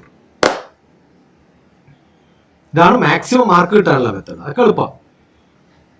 പിന്നെ ഞാനൊക്കെ എക്സാമിനേഷൻ എഴുതുമ്പോൾ വളരെ നല്ല മനുഷ്യനായിട്ട് എഴുതും. എക്സാം ഹോൾ എന്ത് രസമുള്ള ഹോളാണെന്ന് അറിയോ? ലോകത്തിലെ ഏറ്റവും നല്ല സ്ഥലം ഏതാണെന്നറിയോ? എക്സാം ഹോളാണ്. എന്താ കാരണം? ഇവിടേക്ക് ഇരിക്കുമ്പോൾ ഇങ്ങനെ ഇരിക്കണം. ഇവിടെ അത്രയും അടുപ്പിച്ചിട്ടാണോ സീറ്റ് എത്തിക്കണേ? അല്ല, നിങ്ങൾ കുറച്ചും കൂടി ഹയർ ഗ്രേഡ് ആകുമ്പോൾ കുറെ സ്ഥലം തരും. നിങ്ങൾക്ക് ഏറ്റവും കൂടുതൽ ഇരിക്കാൻ സ്ഥലം തരുന്ന സ്ഥലം ഏതാണ്? Who is the VVIP there? ഇപ്പൊ ഞാനൊക്കെ എക്സാം ഹാളിൽ ഇരിക്കുമ്പോൾ ചെയ്യും, കുറച്ചങ്ങ് മാറ്റി പറയും. നിങ്ങൾ നല്ല ലാവിഷ് ആയിട്ട് ഇരിക്കും. ലോകത്തിൽ ഫ്രീ പേപ്പർ കിട്ടുന്ന ഏതെങ്കിലും സ്ഥലമുണ്ടോ? ഏതേ ഉള്ളൂ? Exam whole. നമ്മളെ ടീച്ചർമാർ വിളിച്ചാൽ അങ്ങോട്ട് പോയിട്ട് ബഹുമാനമൊന്നും ഇല്ലെങ്കിലും കാണിക്കണമല്ലോ. അങ്ങനെയൊക്കെ നിൽക്കില്ല. നമ്മുടെ മുന്നിൽ ടീച്ചർമാർ അങ്ങനെ നിൽക്കുന്ന ഏക സ്ഥലം ഏതാണെന്നറിയോ? എക്സാം ഹാളിൽ ഇങ്ങനെ ടീച്ചർമാർ എവിടെയെങ്കിലും വിളിക്കാൻ പറ്റുമോ? ഒരു സ്ഥലത്തെ വിളിക്കാൻ പറ്റുള്ളൂ, ആണോ അല്ലയോ? ഇപ്പൊ എന്ത് ചെയ്യണം? ഇപ്പൊ അവരിങ്ങനെ വരും, എന്താ വേണ്ടേ? ഒന്നും വേണ്ട പോ. എന്നിട്ടൊരു പേപ്പർ എടുത്തിട്ട് എന്ത് ചെയ്യണം? വളരെ ലാവിഷായിട്ട് 1.5, ഈ ഭാഗത്തും 1.5, കാരണം ഇതും അപ്പുറത്തെ ഭാഗത്ത് കെട്ടുമ്പോ ഇവിടെ ഉണ്ടാവുള്ളൂ. ഇതിവിടെ കെട്ടുമ്പോ ഈ ഭാഗം മാറ്റി, മറ്റേ ഭാഗത്ത് കെട്ടുമ്പോ ഈ ഭാഗം മാറ്റി. ഇപ്പൊ 2 ഭാഗത്തും അങ്ങനെ മാറ്റി. പിന്നെ മുകളിലും ഒരു, അതും കഴിഞ്ഞ് ഇവിടെയും 1. അപ്പൊ എന്റെ പേപ്പർ എത്രയായി? ഞാൻ LLB MBA ഒക്കെ എഴുതുമ്പോ 300 പേജ് എഴുതും. പേന ഇങ്ങനെ ഇപ്പൊ കണ്ടില്ലേ? ഇപ്പൊ തന്നെ ഇങ്ങനെ എടുക്കണ്ട, എക്സാമിന് മുമ്പ് എത്ര പേന എടുക്കണ്ടെന്ന് ആലോചിച്ചു. ആ പേനയൊക്കെ എടുത്ത് നല്ല കളർഫുൾ ആയിട്ട് ബ്ലാക്കിൽ എഴുതും, ബ്ലൂവിൽ അണ്ടർലൈൻ ചെയ്യും. ഇത് നോക്കുമ്പോ തന്നെ മാർക്ക് തോന്നും. അതിന്റെ ഇടയിൽ എഴുതുമെന്ന് ഒരു മാഷം വായിക്കില്ല. ഈ ടെക്നിക്കൽ ടേംസ് അണ്ടർലൈൻ ചെയ്ത് അങ്ങോട്ട് നോക്കി കഴിഞ്ഞാൽ എന്ത് നീറ്റാണ് ഈ പേപ്പർ, അങ്ങോട്ട് വരും മാർക്ക് കാണും പറയും. അതുപോലെ ഏതെങ്കിലും ടെക്സ്റ്റ് ബുക്കുകളിൽ പാരഗ്രാഫ് തിരിക്കാതെ ടെക്സ്റ്റ് ബുക്ക് ഉണ്ടാവും. പലരുടെയും ആൻസർ ഷീറ്റ് കണ്ട ഇവിടുന്ന് തുടങ്ങിയാൽ പിന്നെ തീരുന്നത് കാശ്മീരിലാണ്. കാണുമ്പോ തന്നെ വൾഗറായിരിക്കും. അതുകൊണ്ട് എന്ത് ചെയ്യണം? ഒരു പാരഗ്രാഫ് എഴുതുക, ഒരു ലൈൻ വിടുക, അതിന്റെ ഇടയിൽ പിന്നെയും ലൈൻ വിട്ടാൽ കുറച്ച് ലാഭിക്കാം. ടീച്ചർ പേപ്പർ തന്ന് അവിടെ എത്തുമ്പോഴത്തേക്കും അടുത്ത പേപ്പർ. ഇങ്ങനെ എഴുതാൻ പഠിക്കണം. ഇനി ഏറ്റവും നല്ല സ്റ്റുഡന്റിന്റെ ആൻസർ ഷീറ്റ് നിങ്ങൾ ഇതുവരെ കണ്ടിട്ടുണ്ടോ? ഉണ്ടോ? നമ്മുടെ ക്വാളിറ്റി എപ്പോഴാണ് ഇമ്പ്രൂവ് ചെയ്യുക? അമ്മ നല്ല ഉപ്മാവ് ഉണ്ടാക്കി, എനിക്കും അതുപോലെ ഉണ്ടാക്കാൻ പഠിക്കണമെങ്കിൽ ഞാൻ ഉപ്മാവ് ഒന്ന് ടേസ്റ്റ് ചെയ്ത് നോക്കണ്ടേ? നിങ്ങൾക്ക് നല്ലപോലെ എക്സാം എഴുതണമെങ്കിൽ നിങ്ങൾ എന്ത് ചെയ്യണം? മറ്റു പലരുടെയും ആൻസർ ഷീറ്റ്സ് വായിച്ചു നോക്കുക. പഠിക്കാനുള്ള ടെക്നിക്കാണ് പറഞ്ഞത്. മനസ്സിലാവുണ്ടോ? ഈ എക്സാമിനേഷനിൽ കുറെ ക്വസ്റ്റ്യൻ ഉണ്ടാക്കുക, ഫ്രണ്ട്സിന് കൊടുക്കുക, ഫ്രണ്ട്സിന്റെ അടുത്ത് ക്വസ്റ്റ്യൻ ഉണ്ടാക്കുക, ആൻസർ എഴുതുക. ആ ആൻസർ ഷീറ്റ് നിങ്ങൾ മേടിച്ചിട്ട് ഒന്ന് ഇവാലുവേറ്റ് ചെയ്യുക. അപ്പൊ കുറെ പേരുടെ ആൻസർ ഷീറ്റ് വായിക്കും. അമ്മ ചെയ്യേണ്ട കാര്യം എന്താണ്? മക്കൾക്ക് നല്ല ഭക്ഷണം ഉണ്ടാക്കി കൊടുക്കുക, നല്ലപോലെ സ്നേഹിക്കുക, കുറെ ഫ്രൂട്ട്സ് കൊടുക്കുക, കുറെ വെള്ളം കുടിപ്പിക്കുക. മനസ്സിലായോ? എന്നിട്ട് സുഖമായിട്ട് ഉറങ്ങാൻ പറയുക. മാത്സും പഠിപ്പിക്കരുത്, കെമിസ്ട്രിയും പഠിപ്പിക്കരുത്. കൂടെ നിന്നിട്ട് ഇപ്പൊ അമ്മ ദോശ ഉണ്ടാക്കുന്ന സമയത്ത് ഒരാൾ ഇവിടെ എല്ലാം ഇവിടുന്നാണ് ആദ്യം എടുക്കേണ്ടത്, അവിടെ നിന്നാണ് ആദ്യം എടുക്കേണ്ടത്, ഇവിടെ നിന്നാണ് എടുക്കുന്നത്, നമുക്ക് ദോശ ഉണ്ടാക്കാൻ പറ്റും? ചട്ട് എറിഞ്ഞിട്ട് പോകും ഇല്ലേ? അതുപോലെ മക്കളോട്, ഇനി അഥവാ മക്കളോട് നല്ലോണം പറയാൻ പറ്റുന്ന അമ്മമാരെന്ന് വിചാരിക്കാം. അങ്ങനെയാണെങ്കിൽ മക്കൾ പഠിച്ച വിഷയങ്ങളൊക്കെ അമ്മയെയും പഠിപ്പിക്കാം. എന്നിട്ട് എക്സാം എഴുതി കഴിയുമ്പോൾ അതേ ക്വസ്റ്റ്യൻ പേപ്പർ അമ്മക്ക് കൊടുത്തിട്ട് അമ്മ എഴുതിയിട്ട് നിങ്ങളൊന്ന് ഇവാലുവേറ്റ് ചെയ്യും. ഒരു പ്രാവശ്യം ചെയ്താൽ പിന്നെ അമ്മ പറയും, മക്കളെ നിങ്ങൾ ഒരു കുഴപ്പമില്ല, നന്നായിട്ട് പഠിച്ചിട്ട് എനിക്കറിയാം, ധൈര്യത്തിൽ മോൾ പഠിച്ചോളൂ പറയുമല്ലോ. അപ്പൊ നമുക്കൊരു പണിയുണ്ട്, അതേ നമ്മൾ ചെയ്യാവൂ. എന്താണ് അമ്മയുടെ പണി? മക്കളെ സ്നേഹിക്കുക. മനസ്സിലായോ? ടെൻഷൻ കൊടുക്കാണ്ടിരിക്കുക. ബയോറിതം എന്ന് പറഞ്ഞൊരു സബ്ജക്റ്റ് ഉണ്ട്. ഞാൻ പണ്ട് മാതാപ്രധാനതയുടെ 49ാമത്തെ ബർത്ത്ഡേയില് ഞാൻ ലെക്ചർ കൊടുത്തൊരു സബ്ജക്റ്റാണ് ബയോറിതം. എന്താണ് ബയോറിതം? അമ്മയ്ക്ക് ടെൻഷൻ കൂടിയാൽ മക്കൾക്ക് പനി കൂടും. നിങ്ങൾ എപ്പോഴെങ്കിലും നോക്കോ, ചെറിയ കുട്ടിക്ക് പനി ഉണ്ടെന്ന് വിചാരിക്കും, അമ്മ ടെൻഷനൊന്നും ഇല്ലാത്ത ധൈര്യമുള്ള ഒരാളാന്ന് വിചാരിച്ചു, മക്കൾക്ക് ആ പനി ഉണ്ടാവും. അതല്ലെങ്കിൽ മക്കൾ വാവിട്ട് കരയാൻ തോന്നും. അമ്മയുടെ ബയോറിതം മക്കളുടെ ബയോറിതത്തിന് ഈക്വലന്റ് ആണ്. പ്രത്യേകിച്ചും അമ്മമാരും മക്കളുമായിട്ടുള്ള റിലേഷൻ ഉണ്ട്. അപ്പൊ അതുകൊണ്ട് എത്ര കൂടുതൽ അമ്മ ടെൻഷൻ എടുക്കുന്നോ അത്രയും കൂടുതൽ മക്കൾ ഉണ്ടാവും. പിന്നെ പോസിറ്റീവ് ആസ്പിറേഷൻ. എന്ത് വേണം? മോൻ നന്നാവും. ട്രൈ അല്ല, എന്റെ മോൻ നാളെ നന്നാവും എന്ന് പറഞ്ഞു കഴിഞ്ഞാൽ നന്നാവും. നീ നന്നാവേ ഇല്ല എന്ന് 10 പ്രാവശ്യം പറഞ്ഞു നീ തീർന്നു കഥ. കുറേ ശാപങ്ങള് അമ്മ കൊടുക്കുന്നത്രയും ശാപം വേറെ ആർക്കും കൊടുക്കാൻ പറ്റില്ല. അങ്ങനെ ഒരു പ്രാവശ്യം പറഞ്ഞു പോയ മക്കൾ നന്നാവില്ല.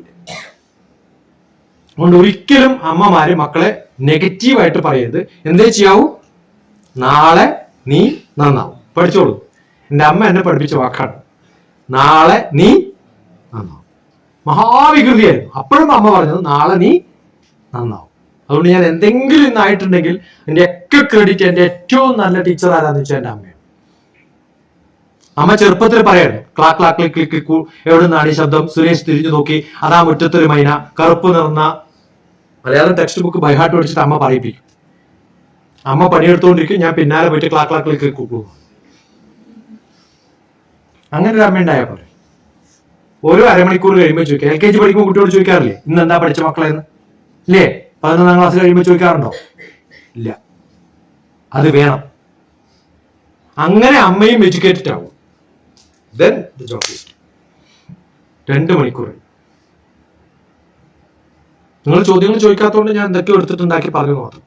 പറഞ്ഞ ചില ചോദ്യങ്ങളുമായിട്ട് ബന്ധപ്പെടുത്തിയിട്ടാണ് പറഞ്ഞത്. അതുകൊണ്ട് ട്രൈ ഇല്ല, ഡു ഇറ്റ്. നിങ്ങളല്ല ചെയ്യേണ്ടത്, അവരെ കൊണ്ട് ചെയ്യിപ്പിക്കണം. ഇപ്പൊ 100% മാർക്ക് ആ ചോദ്യത്തിന് ഉത്തരം പറഞ്ഞത് എന്താ പറഞ്ഞത്? കട്ടിപ്പാസ് പോരാ, എത്ര വേണം? 100%, നോട്ട് മാക്സിമം, 100%. ഇനി 10 ചോദ്യങ്ങൾ എന്നിട്ട് 5 എഴുതാവൂ എന്ന് പറഞ്ഞാലും ഞാൻ എന്ത് ചെയ്യും? 10 എഴുതും. കാരണം സമയം 10 എഴുതാനാണ് കൊടുത്തിരിക്കുന്നത്. എന്നിട്ട് എന്ത് ചെയ്യും? നിങ്ങൾ തീരുമാനിക്കാതാ നല്ലത്. കുറെ കാലമല്ലേ നോട്ട് തന്നിട്ട് എന്നോട് വായിക്കാൻ പറയണം. എക്സാമിനേഷൻ എന്ന് പറയുന്ന സെന്ററിൽ എനിക്ക് എന്ത് ചെയ്യാൻ പറ്റും? ഞാൻ എഴുതിയത് ആര് വായിക്കണം? ടീച്ചർമാർ വായിക്കണ്ടേ? അപ്പൊ ഞാൻ എഴുതുമ്പോ എങ്ങനെ എഴുതുന്നത്? വായിക്കണോ താൻ? അങ്ങനെ പറഞ്ഞിട്ടാ എഴുതാ. അങ്ങനെ ഒരു തോന്നലോട് കൂടി നമ്മൾ എഴുതിയാൽ ചെയ്യും. ഇനി ഒന്നും പഠിച്ചിട്ടില്ല വിചാരിക്കും, ലോകത്തിലെ ഏറ്റവും നല്ല സെന്റർ ഏതാ? എക്സാം സെന്ററാണ്. അങ്ങനെയും ചെയ്തിട്ടുണ്ട് ഞാൻ. അന്ന് സൈക്കോളജി പഠിക്കുന്ന കാലം. അപ്പൊ എന്റെ കൂടെയുള്ള എല്ലാവരും, ഞാൻ ഇങ്ങനെ എക്സാമിന് കുറെ എഴുതുമല്ലോ, അപ്പൊ എല്ലാവർക്കും എന്നെ നോക്കിക്കൊണ്ടിരിക്കും, ഇയാൾ എങ്ങനെ ചെയ്യണം. ഒരു പരീക്ഷയ്ക്ക് മാത്രം ഞാൻ തീരുമാനിച്ചു, ഒന്നും എഴുതില്ല. എന്താ പറയാ, അടുത്തിരിക്കുന്നവന്റെ ഉള്ളതെല്ലാം പോയി. അങ്ങനെ എല്ലാവരും വേർക്കുന്നത് ഇങ്ങനെ നോക്കി രസിച്ചിരിക്കും. കാരണം എനിക്കറിയാം സപ്ലിമെന്ററി എനിക്ക് ഫുള്ള് കിട്ടുന്നു. ഇതൊന്ന് വെറുതെ ഒന്ന് പരിശീലിച്ചു. അങ്ങനെ എക്സാം ഹാളിലുള്ള സൈക്കോളജിയും പഠിച്ചു. അപ്പൊ അതുകൊണ്ട് ആദ്യം വേണ്ടത് നമ്മൾ കോൺഫിഡന്റ് ആയിരിക്കുക, ആരും ഡിപ്പെൻഡ് ചെയ്യരുത്, പൂർണ്ണമായിട്ട് കോൺസെൻട്രേറ്റ് ചെയ്തിട്ട് വീട്ടിലിരുന്ന് ഓരോ എക്സാമും 10 പ്രാവശ്യങ്ങൾ എഴുതാം. അല്ലേ? സൈക്കിൾ ചവിട്ടുന്നത് എങ്ങനെയാ? കുറെ 10 പ്രാവശ്യം റിപ്പീറ്റ് ചെയ്തിട്ടല്ലേ? അപ്പോഴല്ലേ എനിക്ക് നന്നായിട്ട് ചെയ്യാൻ പറ്റും. അതുപോലെ ചെയ്യും. പ്രാക്ടീസ് പ്രാക്ടീസ് പ്രാക്ടീസ് പ്രാക്ടീസ് അഭ്യാസേന തു കൗന്ദേയ. അർജുനോട് കൃഷ്ണൻ പറയും യുദ്ധം ചെയ്യണം. അപ്പൊ അർജുനൻ പറയും ബുദ്ധിമുട്ടാണ്. ബുദ്ധിമുട്ടാണെങ്കിൽ എന്ത് ചെയ്യണം? കുറച്ചും കൂടി പ്രാക്ടീസ് ചെയ്യാം. അത്രേ ഉള്ളൂ. വിട്ടെറിഞ്ഞു പോകാനല്ല, പ്രാക്ടീസ് ചെയ്യാം. ലാസ്റ്റസ്റ്റ് ക്വസ്റ്റ്യൻ, അങ്ങനെ വാക്കില്ല കേട്ടോ, ലാസ്റ്റ് എന്നേ ഉള്ളൂ. ഇതെന്തെങ്ങനെ ഇരിക്കണം? നമ്മളെ മക്കളോ?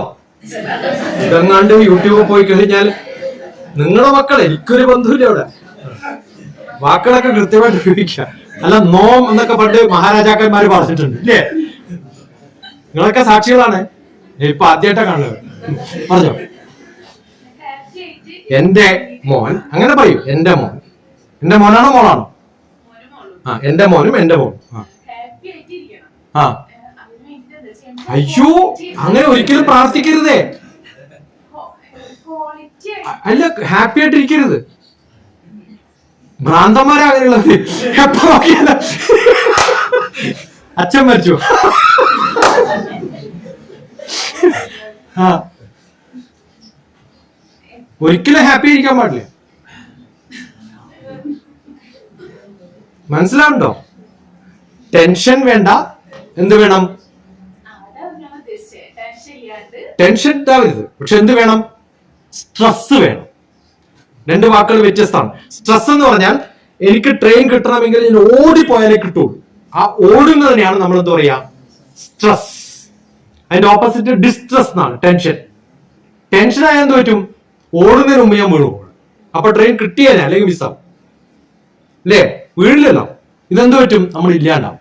അതുകൊണ്ട് ഡിസ്ട്രെസ് ഉണ്ടാവരുത്, ടെൻഷൻ ഉണ്ടാവരുത്. പക്ഷെ എന്തുണ്ടാവണം? സ്ട്രെസ് ഉണ്ടാവണം. സ്ട്രെസ് ഉണ്ടാവുന്നത് ഹാപ്പിനെസ്സിന് എതിരല്ല, പക്ഷെ സ്ട്രെസ്സോട് കൂടിയുള്ള ഹാപ്പിനെസ്. മനസ്സിലായോ? അതുണ്ടാവും. പറഞ്ഞു. എളുപ്പമാണ്. എനിക്ക് നീന്ത അറിയുമെന്ന് വിചാരിക്കേ, വെള്ളത്തിൽ ചാടുമ്പോൾ സ്ട്രെസ് ഉണ്ടാവും. നീന്ത അറിയില്ല എന്ന് വിചാരിക്കേ, വെള്ളത്തിൽ ചാടുമ്പോൾ സ്ട്രെസ് ഉണ്ടാവില്ലേ? ഉണ്ടാവും. ഇനി നീന്ത അറിയൂല്ല, വെള്ളത്തിൽ ചാടണമെന്നില്ല, ആരെങ്കിലും തള്ളിയിട്ടാൽ എന്ത് പറ്റും? പോയില്ലേ? അതാണ് നടക്കുന്നത്. പിള്ളേർ, അവർക്ക് താല്പര്യമില്ല, നീന്ത അറിയില്ല. അതുകൊണ്ട് ആറ്റിറ്റ്യൂഡും ഉണ്ടാവണം, എന്തുണ്ടാവണം? സ്കില്ലും ഉണ്ടാവണം. ഇതിന് ഡോക്ടർ TPSന്റെ ഒരു ഫോർമുലയുണ്ട്. പേറ്റന്റ് എനിക്ക് തന്നെയാണ്, ഞാൻ ഇതുവരെ എവിടെയും കണ്ടിട്ടില്ല. കാണാനും എനിക്ക് പറഞ്ഞുതരാം. Performance, P = performance. ഒരു കാര്യം ചെയ്യാനുള്ള കഴിവെന്ന് പറയുന്നത് 3 സംഭവങ്ങളാണ്: ആറ്റിറ്റ്യൂഡ്, ഓപ്പർച്യൂണിറ്റി, സ്കിൽ. എനിക്ക് നീന്തണം എന്ന് വിചാരിക്കും, ഞാനക്കൂടാ ഇരിങ്ങാലക്കുട നീന്തണമെങ്കിൽ ഏറ്റവും നല്ല സ്ഥലം ഏതാ? ക്രൈസ്റ്റ് വിദ്യാനികേതനിലുള്ള സ്വിമ്മിംഗ് പൂളാണ് അല്ലേ അച്ഛാ? മനസ്സിലാണ്ടോ? എന്റെ കുട്ടികളെ ഇവിടെ കൊണ്ടുവന്നു.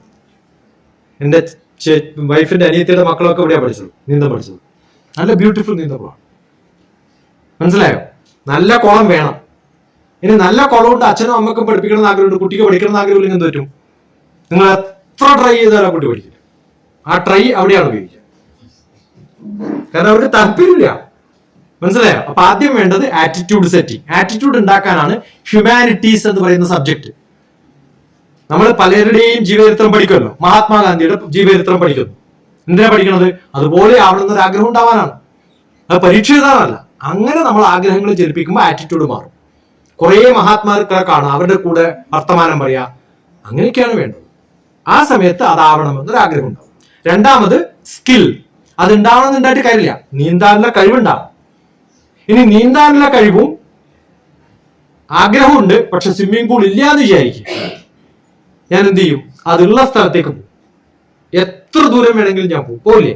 അപ്പൊ ഏറ്റവും അത്യാവശ്യമായിട്ട് വേണ്ടത് എന്താണ്? ആറ്റിറ്റ്യൂഡ്. അപ്പൊ സ്കിൽ ഉണ്ടാക്കിയെടുക്കും, പിന്നെ ഓപ്പർച്യൂണിറ്റി കണ്ടുപിടിച്ചോളൂ. ഇത് മൂന്നുണ്ടെങ്കിൽ പെർഫോമൻസ് റെഡിയായി. ആദ്യം ഉണ്ടാക്കി കൊടുക്കുന്ന മക്കളിൽ വലിയ ആഗ്രഹങ്ങളാണ്, ഗോൾ. എന്ത് ചെയ്യണം? ഇന്ന് എന്താ ഡേറ്റ്? 24/12/21. ഞാൻ അങ്ങനെയാണ് എഴുതുക. കാരണം സോർട്ട് ചെയ്യുമ്പോൾ കമ്പ്യൂട്ടറിൽ ആ ക്രമത്തിൽ ഓർഡർ ചെയ്താൽ എളുപ്പം കിട്ടും. എന്റെ എല്ലാ കാര്യങ്ങളും അങ്ങനെയാണ്. 24/12/21. ഇന്നത്തെ ദിവസം ഒരു ലൈൻ വരയ്ക്കുക.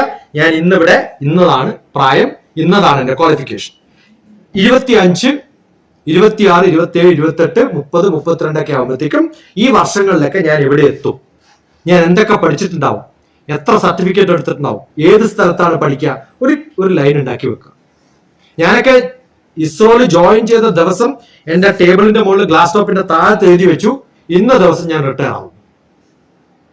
അപ്പൊ ആലോചിച്ചു, ഇതെന്താ ഇങ്ങനെ? ഞാൻ 20 വർഷം കഴിയുമ്പോൾ ഞാൻ റിട്ടയർ ആവും. അപ്പൊ admin officer you cannot retire. കാരണം എന്താ? 50 വയസ്സ് കഴിഞ്ഞാലേ VRS കൊടുക്കുള്ളൂ. You have to resign and go. I know how to take it. ഞാൻ LLB പഠിച്ച ആളാണ്, എന്നെ നിയമം നന്നായിട്ട് അറിയാം. അതുകൊണ്ടാണ് യൂണിവേഴ്സിറ്റിയിലും പ്രൈം മിനിസ്റ്റർ ഓഫീസിലൊക്കെ ചാടിപ്പോയത്. അങ്ങനെ പോയി കഴിഞ്ഞാൽ പിന്നെ they already gave me deputation, then they cannot deny my VRS. അപ്പൊ നമ്മൾ എന്താണോ വേണ്ടത് അതിലേക്ക് നമ്മൾ വർക്ക് ചെയ്യണം. വെറുതെ സന്തോഷിക്കല്ലേ.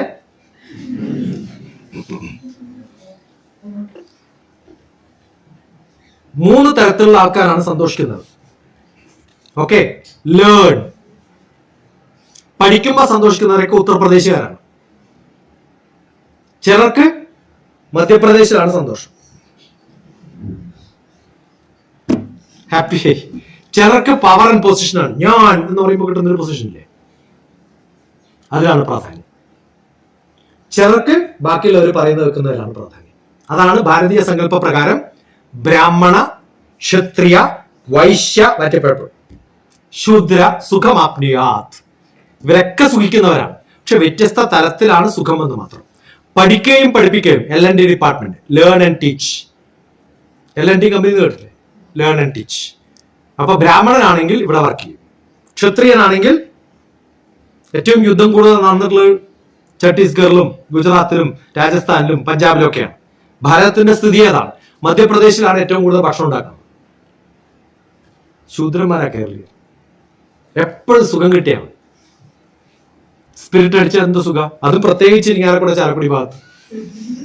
ഇനിയിപ്പോ ക്രിസ്മസ് വരാൻ പോലെ സ്റ്റാറ്റിസ്റ്റിക്സ് നോക്കിയാൽ കാണാം, ഏറ്റവും കൂടുതൽ സ്പിരിറ്റ് അടിക്കുന്നവർ എവിടെയാണ്. അതുകൊണ്ടാ വാഴയായിപ്പ്. പോരാ, നമ്മൾ എന്ത് ചെയ്യണം? നല്ലപോലെ പഠിക്കുക, പഠിപ്പിക്കുക. പഠിക്കുന്നതൊക്കെ ബാക്കിയുള്ളവരെ പഠിപ്പിക്കുമ്പോഴത്തേക്കും ഉടനെ പഠിച്ചു പോകും, അറിയാതെ പഠിച്ചു പോകും. ഞാനൊക്കെ ചെറുപ്പത്തില് കവിതകളൊക്കെ പഠിച്ചത് എങ്ങനെ അറിയും? എന്റെ വീട്ടിൽ കുറേ തൂണുകളുണ്ട്. ആ തൂണുകളൊക്കെ എന്റെ സ്റ്റുഡൻസ് ആണ്. എന്നിട്ട് അവരോട് ചോദിക്കും ചോദ്യം, ഇങ്ങനെ പഠിപ്പിക്കുക. അന്നൊന്നും പിള്ളേരെ കിട്ടൂലല്ലോ. മികവുടെ കുബേരപത്തനത്തിൽ സുഖനവാകിയോ താഴികക്കുടങ്ങൾ പകർഗതി കടന്ന ഭാസ്കരന്തൻ പ്രകട പരീക്ഷകളാൽ തിളങ്ങി പിന്നെ പല പല മഴ രണ്ടു പാടും വികസനത്തിൽ പുനരുദ്ധിയിലൂടെ ഇങ്ങനെ മലയാളം പഠിക്കും. ഇംഗ്ലീഷും അതേപോലെ എല്ലാ ടെൻസുകളും പഠിക്കുന്നത്. I take, I take, I taken, I been taking, I to I was taking, I taken, I B taking, I shawl take, I shall be taking, I shall have taken. 12 ടെൻസും കഴിഞ്ഞു. പഠിച്ചിട്ടുണ്ടോ ഇങ്ങനെയൊക്കെ? I V you the he sheet but still hour നെവർദലെസ്, ഒരേ വാക്ക് അർത്ഥമുള്ള വാക്കുകളാണ്.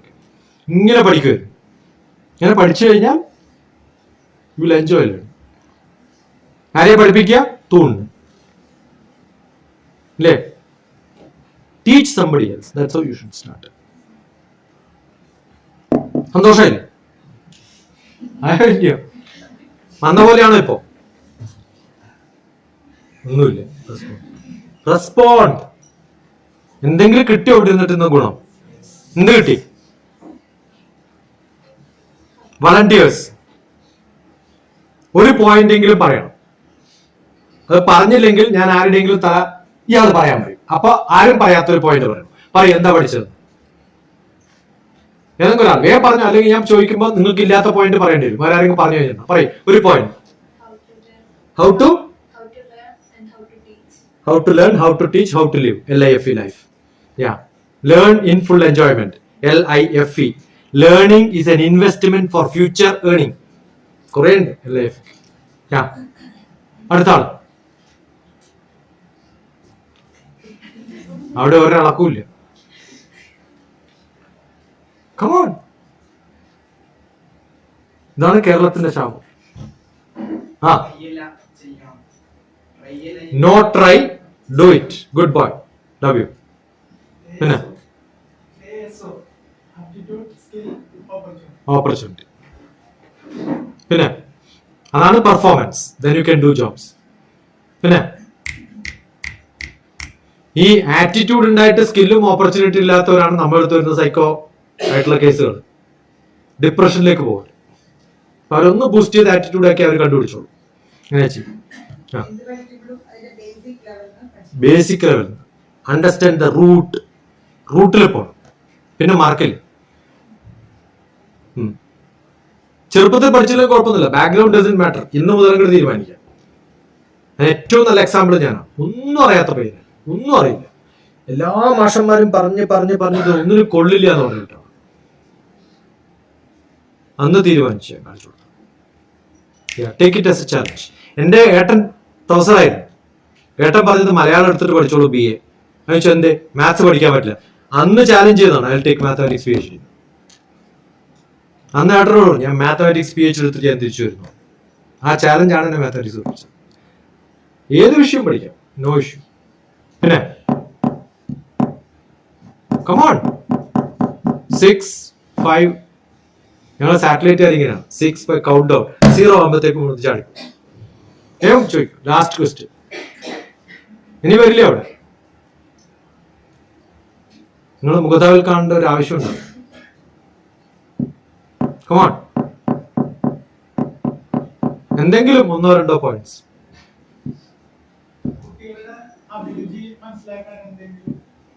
നമ്മള് Buffett ഡിന്നറിന് പോയാല് ഏതാണ് ഏറ്റവും ടേസ്റ്റ് ഉള്ള സാധനം എങ്ങനെ കാണാം? അവിടെ പോയി ടേസ്റ്റ് ചെയ്യും. നിങ്ങളുടെ വീട്ടിന് ചുറ്റും 10 കമ്പനികളിൽ ജോലി ചെയ്യുന്ന ആൾക്കാരുണ്ടാവില്ലേ? ഒരു ഡ്രൈവർ എന്താ ജോലി ചെയ്യുന്നത് നമുക്ക് കണ്ടറിയാം. ഒരു സ്പേസ് സയന്റിസ്റ്റ് എന്താ ചെയ്യണമെന്ന് നിങ്ങൾ ഇവിടെ മുമ്പിൽ ഉണ്ടായിട്ട് നിങ്ങൾ ചോദിച്ചില്ലല്ലോ.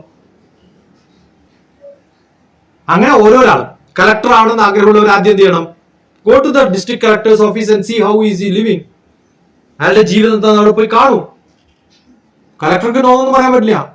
എനിക്ക് നിങ്ങളുടെ ഓഫീസ് കാണാൻ വേണ്ടി വരണമെന്ന് ആഗ്രഹം ഉണ്ടെന്ന് പറയാം. അപ്പോയിന്റ്മെന്റ് എടുത്ത് പോ. അത് പബ്ലിക് പ്ലേസ് ആണ്, ആണോ അല്ലയോ? I want to see your office. എന്തിനാ? എനിക്കൊരു ആഗ്രഹമുണ്ട് കളക്ടർ ആവണമെന്ന്. എനിക്ക് നിങ്ങളുടെ സീറ്റ് കാണണം. സോ വാക്കിൻ ഓരോ സ്ഥലത്തും പോയിട്ട് എന്റെ മകനൊക്കെ ബിടെക്കിന് ചേർന്നപ്പോ ഞാൻ ആദ്യം ചെയ്തിട്ടുള്ളത്, ഇരിക്കാനക്കൂടെ വന്നാൽ കാലിത്തീറ്റ കമ്പനി ഉണ്ടാക്കുന്ന കമ്പനി ഉണ്ട് കേട്ടോ. അവിടുത്തെ MDയോട് പറയും എന്റെ മകൻ ബിടെക്കാണ് പഠിക്കുന്നത്. 2 ദിവസം അവൻ അവിടെ ചുറ്റി നടന്നിട്ട് എന്താണ് ചെയ്യണമെന്ന് കാണും. 2 ദിവസം കഴിയുമ്പോൾ എന്താണ് അവിടെ നടക്കുന്നത് റിപ്പോർട്ട് എഴുതിയിട്ട് തരണം. അവിടെ എന്ത് ഇമ്പ്രൂവ്മെന്റ് ഉണ്ടാക്കാൻ പറ്റുന്ന അവർക്കൊരു റിപ്പോർട്ടും കൂടി കൊടുക്കാൻ പറ്റും.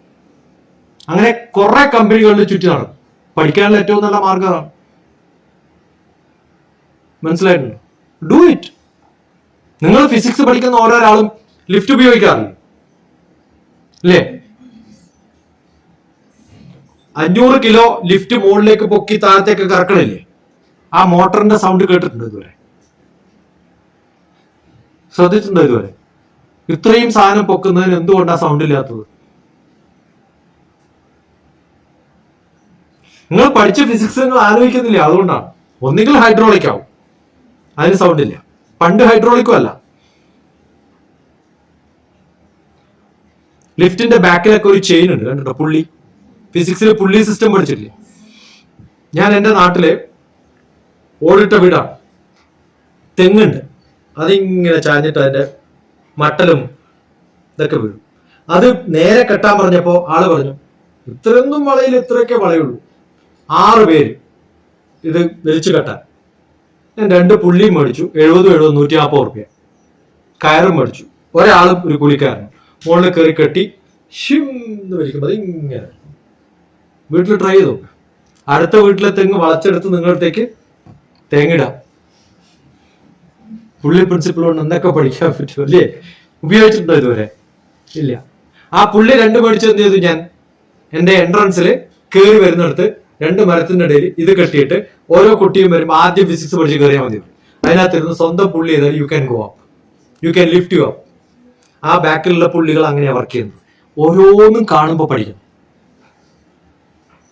ഇങ്ങനെയൊക്കെയാണ് ഫിസിക്സ് പഠിക്കുന്നത്. That's how you can do wonders.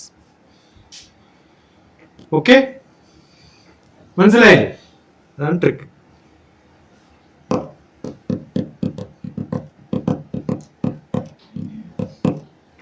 ഇപ്പൊ സന്തോഷം. എന്നെ കൊണ്ട് നിങ്ങൾക്ക് ഒരു ഉപകാരവും ഇല്ലാതിരിക്കട്ടെ എന്നാണ് എന്റെ പ്രാർത്ഥന. ഓക്കെ, സാധാരണ എന്താ പറയാ, ഇനിയും വരാൻ പറ്റുന്നറിയാം എന്ന് പറയാറ്.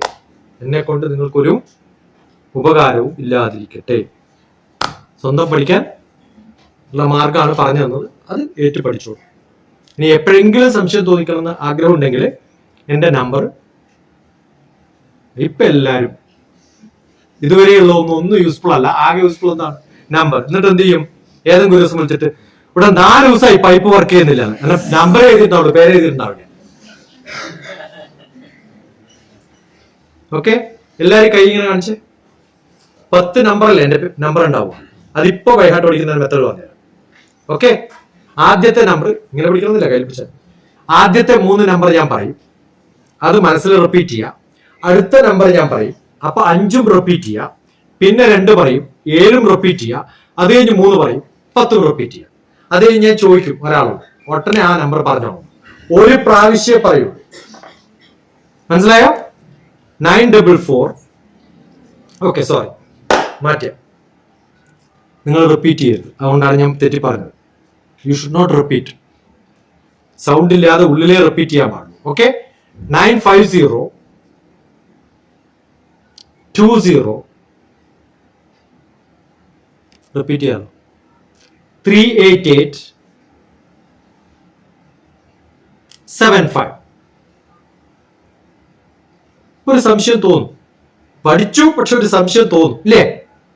അടുത്തിരിക്കുന്ന ആളോട് പറയാം.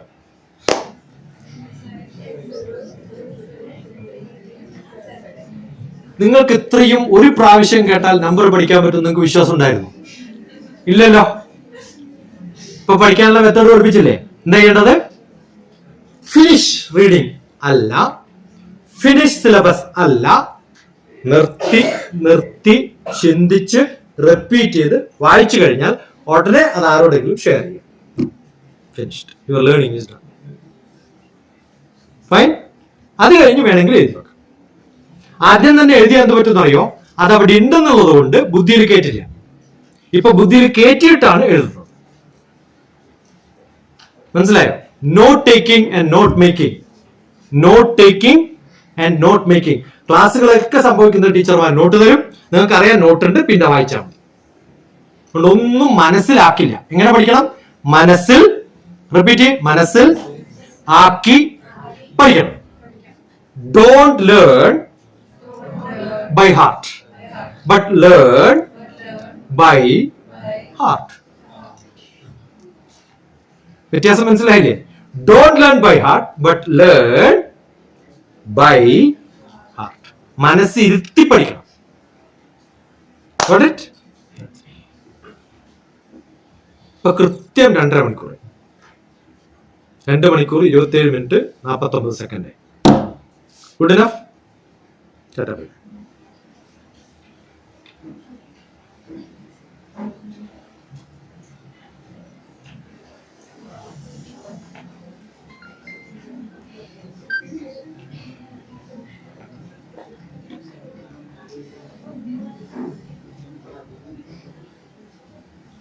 നമുക്കിന്ന് മനോഹരമായ ക്ലാസ്